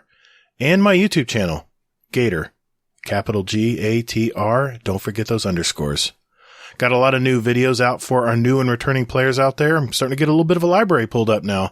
And thank you to everyone out there who's been subscribing to my channel. I just hit 600 tonight. So, I'm really proud. I'm really proud of, our community, everyone that's supported, the channel. And hopefully, by the way, we're helping our new and returning players out there. So we appreciate it. Oh, yeah. Yeah, we have a lot of new people in there asking questions like, hey, how do I do this and that and the other thing? And it's always fun to see like different people answer questions. Absolutely. I'm like, look at you. I've been, Hazel, I've been so freaking proud of our community this week. We've had a bunch of new players jump in our Discord, like you said, and saying, listen, I need to get the Gallahorn. I need to finish up the dungeon so I can get my Gallahorn. Anybody jump in and help me? And we've had Mr. Monkey. We've had Salt, I think, jumped in with a couple of them. I've seen other people jumping in as well. Soccer. Yeah. Soccer's always around to help. He's a saint, man. That guy does so much for the community. So thanks, Soccer. Thank you to everyone out there who's been jumping in, helping our new players. Exactly. I mean, I've noticed something new too, where I've seen a lot of people, or recently I've seen people say, hey, you know what? I've got 30 minutes or an hour free and I'm on, did anybody need anything? Yeah. And I'm like, that's some next level type stuff right there. Yeah. That's awesome. It is. And, I've seen that as well. And I never used to see that. It's fantastic to see. And, Werewolf and, his wife as well usually stick, what's her name? Savannah. I'll say it again. And, also, Werewolf and his, wife Savannah, both avid gamers here in our community. They jump in the voice channels and say, hey, we're just hanging out. Anybody want to stop by and say, hey, jump in and do something? Let us know. It's very generous of them. So we see you guys. We see you guys. We see everything that goes on in our Discord. And, I've never been more proud. Been a proud papa this week. So, and, he's the mom. Pointing at you, Hazel. Anyway. I'm a mother. Yep. He's mother. Anyway, thank you. Thanks everyone. We appreciate everything you guys have been doing. And, yes, we do. Before we leave tonight, Uncle Scumdeath has been very busy, but he said, dude, I got another Scum Death's Corner for you tonight, brother. And I said, hell yeah, man. So here we go. Scum Death's Corner. Uncle Scum Death, what is going on in the UK today, brother? Hello, welcome to Scum Death's Corner. On Friday, that's just gone, Warcraft played a gig. Oh, it was amazing. It was amazing. It was, we played really well. And, our guitarist, who hasn't had a girlfriend in quite a long time, started yapping to this girl, like, you know, so, she's quite into the band, so he's quite happy. So we started playing, and the gig, to be fair, was rocking. We kicked ass. There was bodies flying everywhere. And this girl had her nose broken. She was going to buy merchandise and everything after the gig, but she had to be sent to hospital to get her nose fixed. So in the end, our guitarist didn't get to sort of properly talk to her after the gig. You know, when she's spoke to her rock god guitarist. Obviously, it's not me. And she didn't manage to get any merchandise either because she spent her evening in A&E, or ER in American terms. So, yeah, we've seen pictures of her straight after she broke her nose, which looked pretty bad. And then we saw pictures of her when she was in the hospital, which was really bad. Yeah, she's got a couple of black eyes and a big, massive nose. So I don't think Jeff got anywhere with that. So, yeah, what do? Come to a Warcraft gig and get fucked up.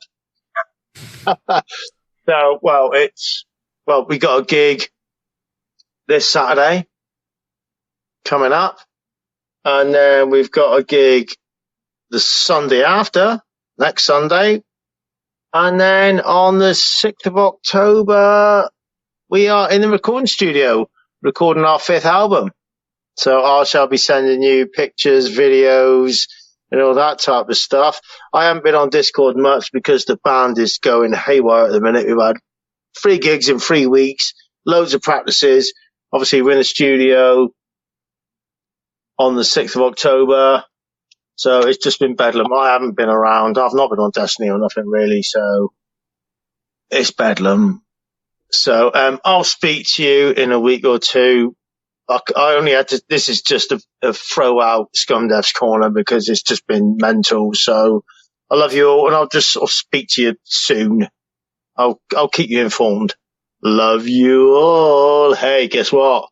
Warcraft's kicking fucking ass, motherfuckers. Oh, Scum Death. Yeah, you got to check these guys out. We actually have one of their songs in our playlist, and they're on Spotify. It's Warcrab. Check them out. Really good. It's metal. It's definitely metal. Yeah, congrats, Uncle Scum Death. We can't wait to hear the new album, man. Good deal. Yeah, definitely. Hey, everyone. Continue to be safe out there. More importantly, hey, take care of one another. We all love this game. Defeat is not surrender, Guardian. Thank you all so very much for listening. And later, Guardian. Get toddled.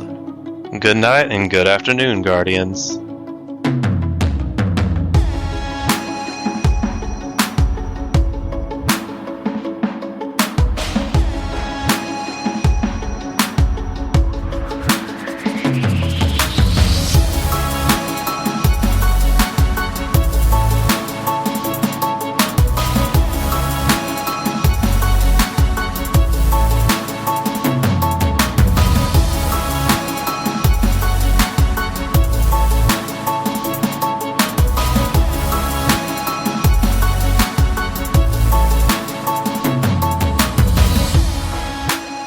Also, I was hoping you guys were going to ask one other question. What is it? It was going to be, what was something that the community does not know about? You didn't let me get to it. That's the wrap-up question. We're not there yet. Yep, that's the wrap-up. Well, yeah, I guess you can just add... I guess... edit that out. Don't worry about it. I'll clean it up. Yeah. It's not like I haven't listened to the podcast 166 or 165 that's times. always my last question I ask everyone because it's always the most interesting.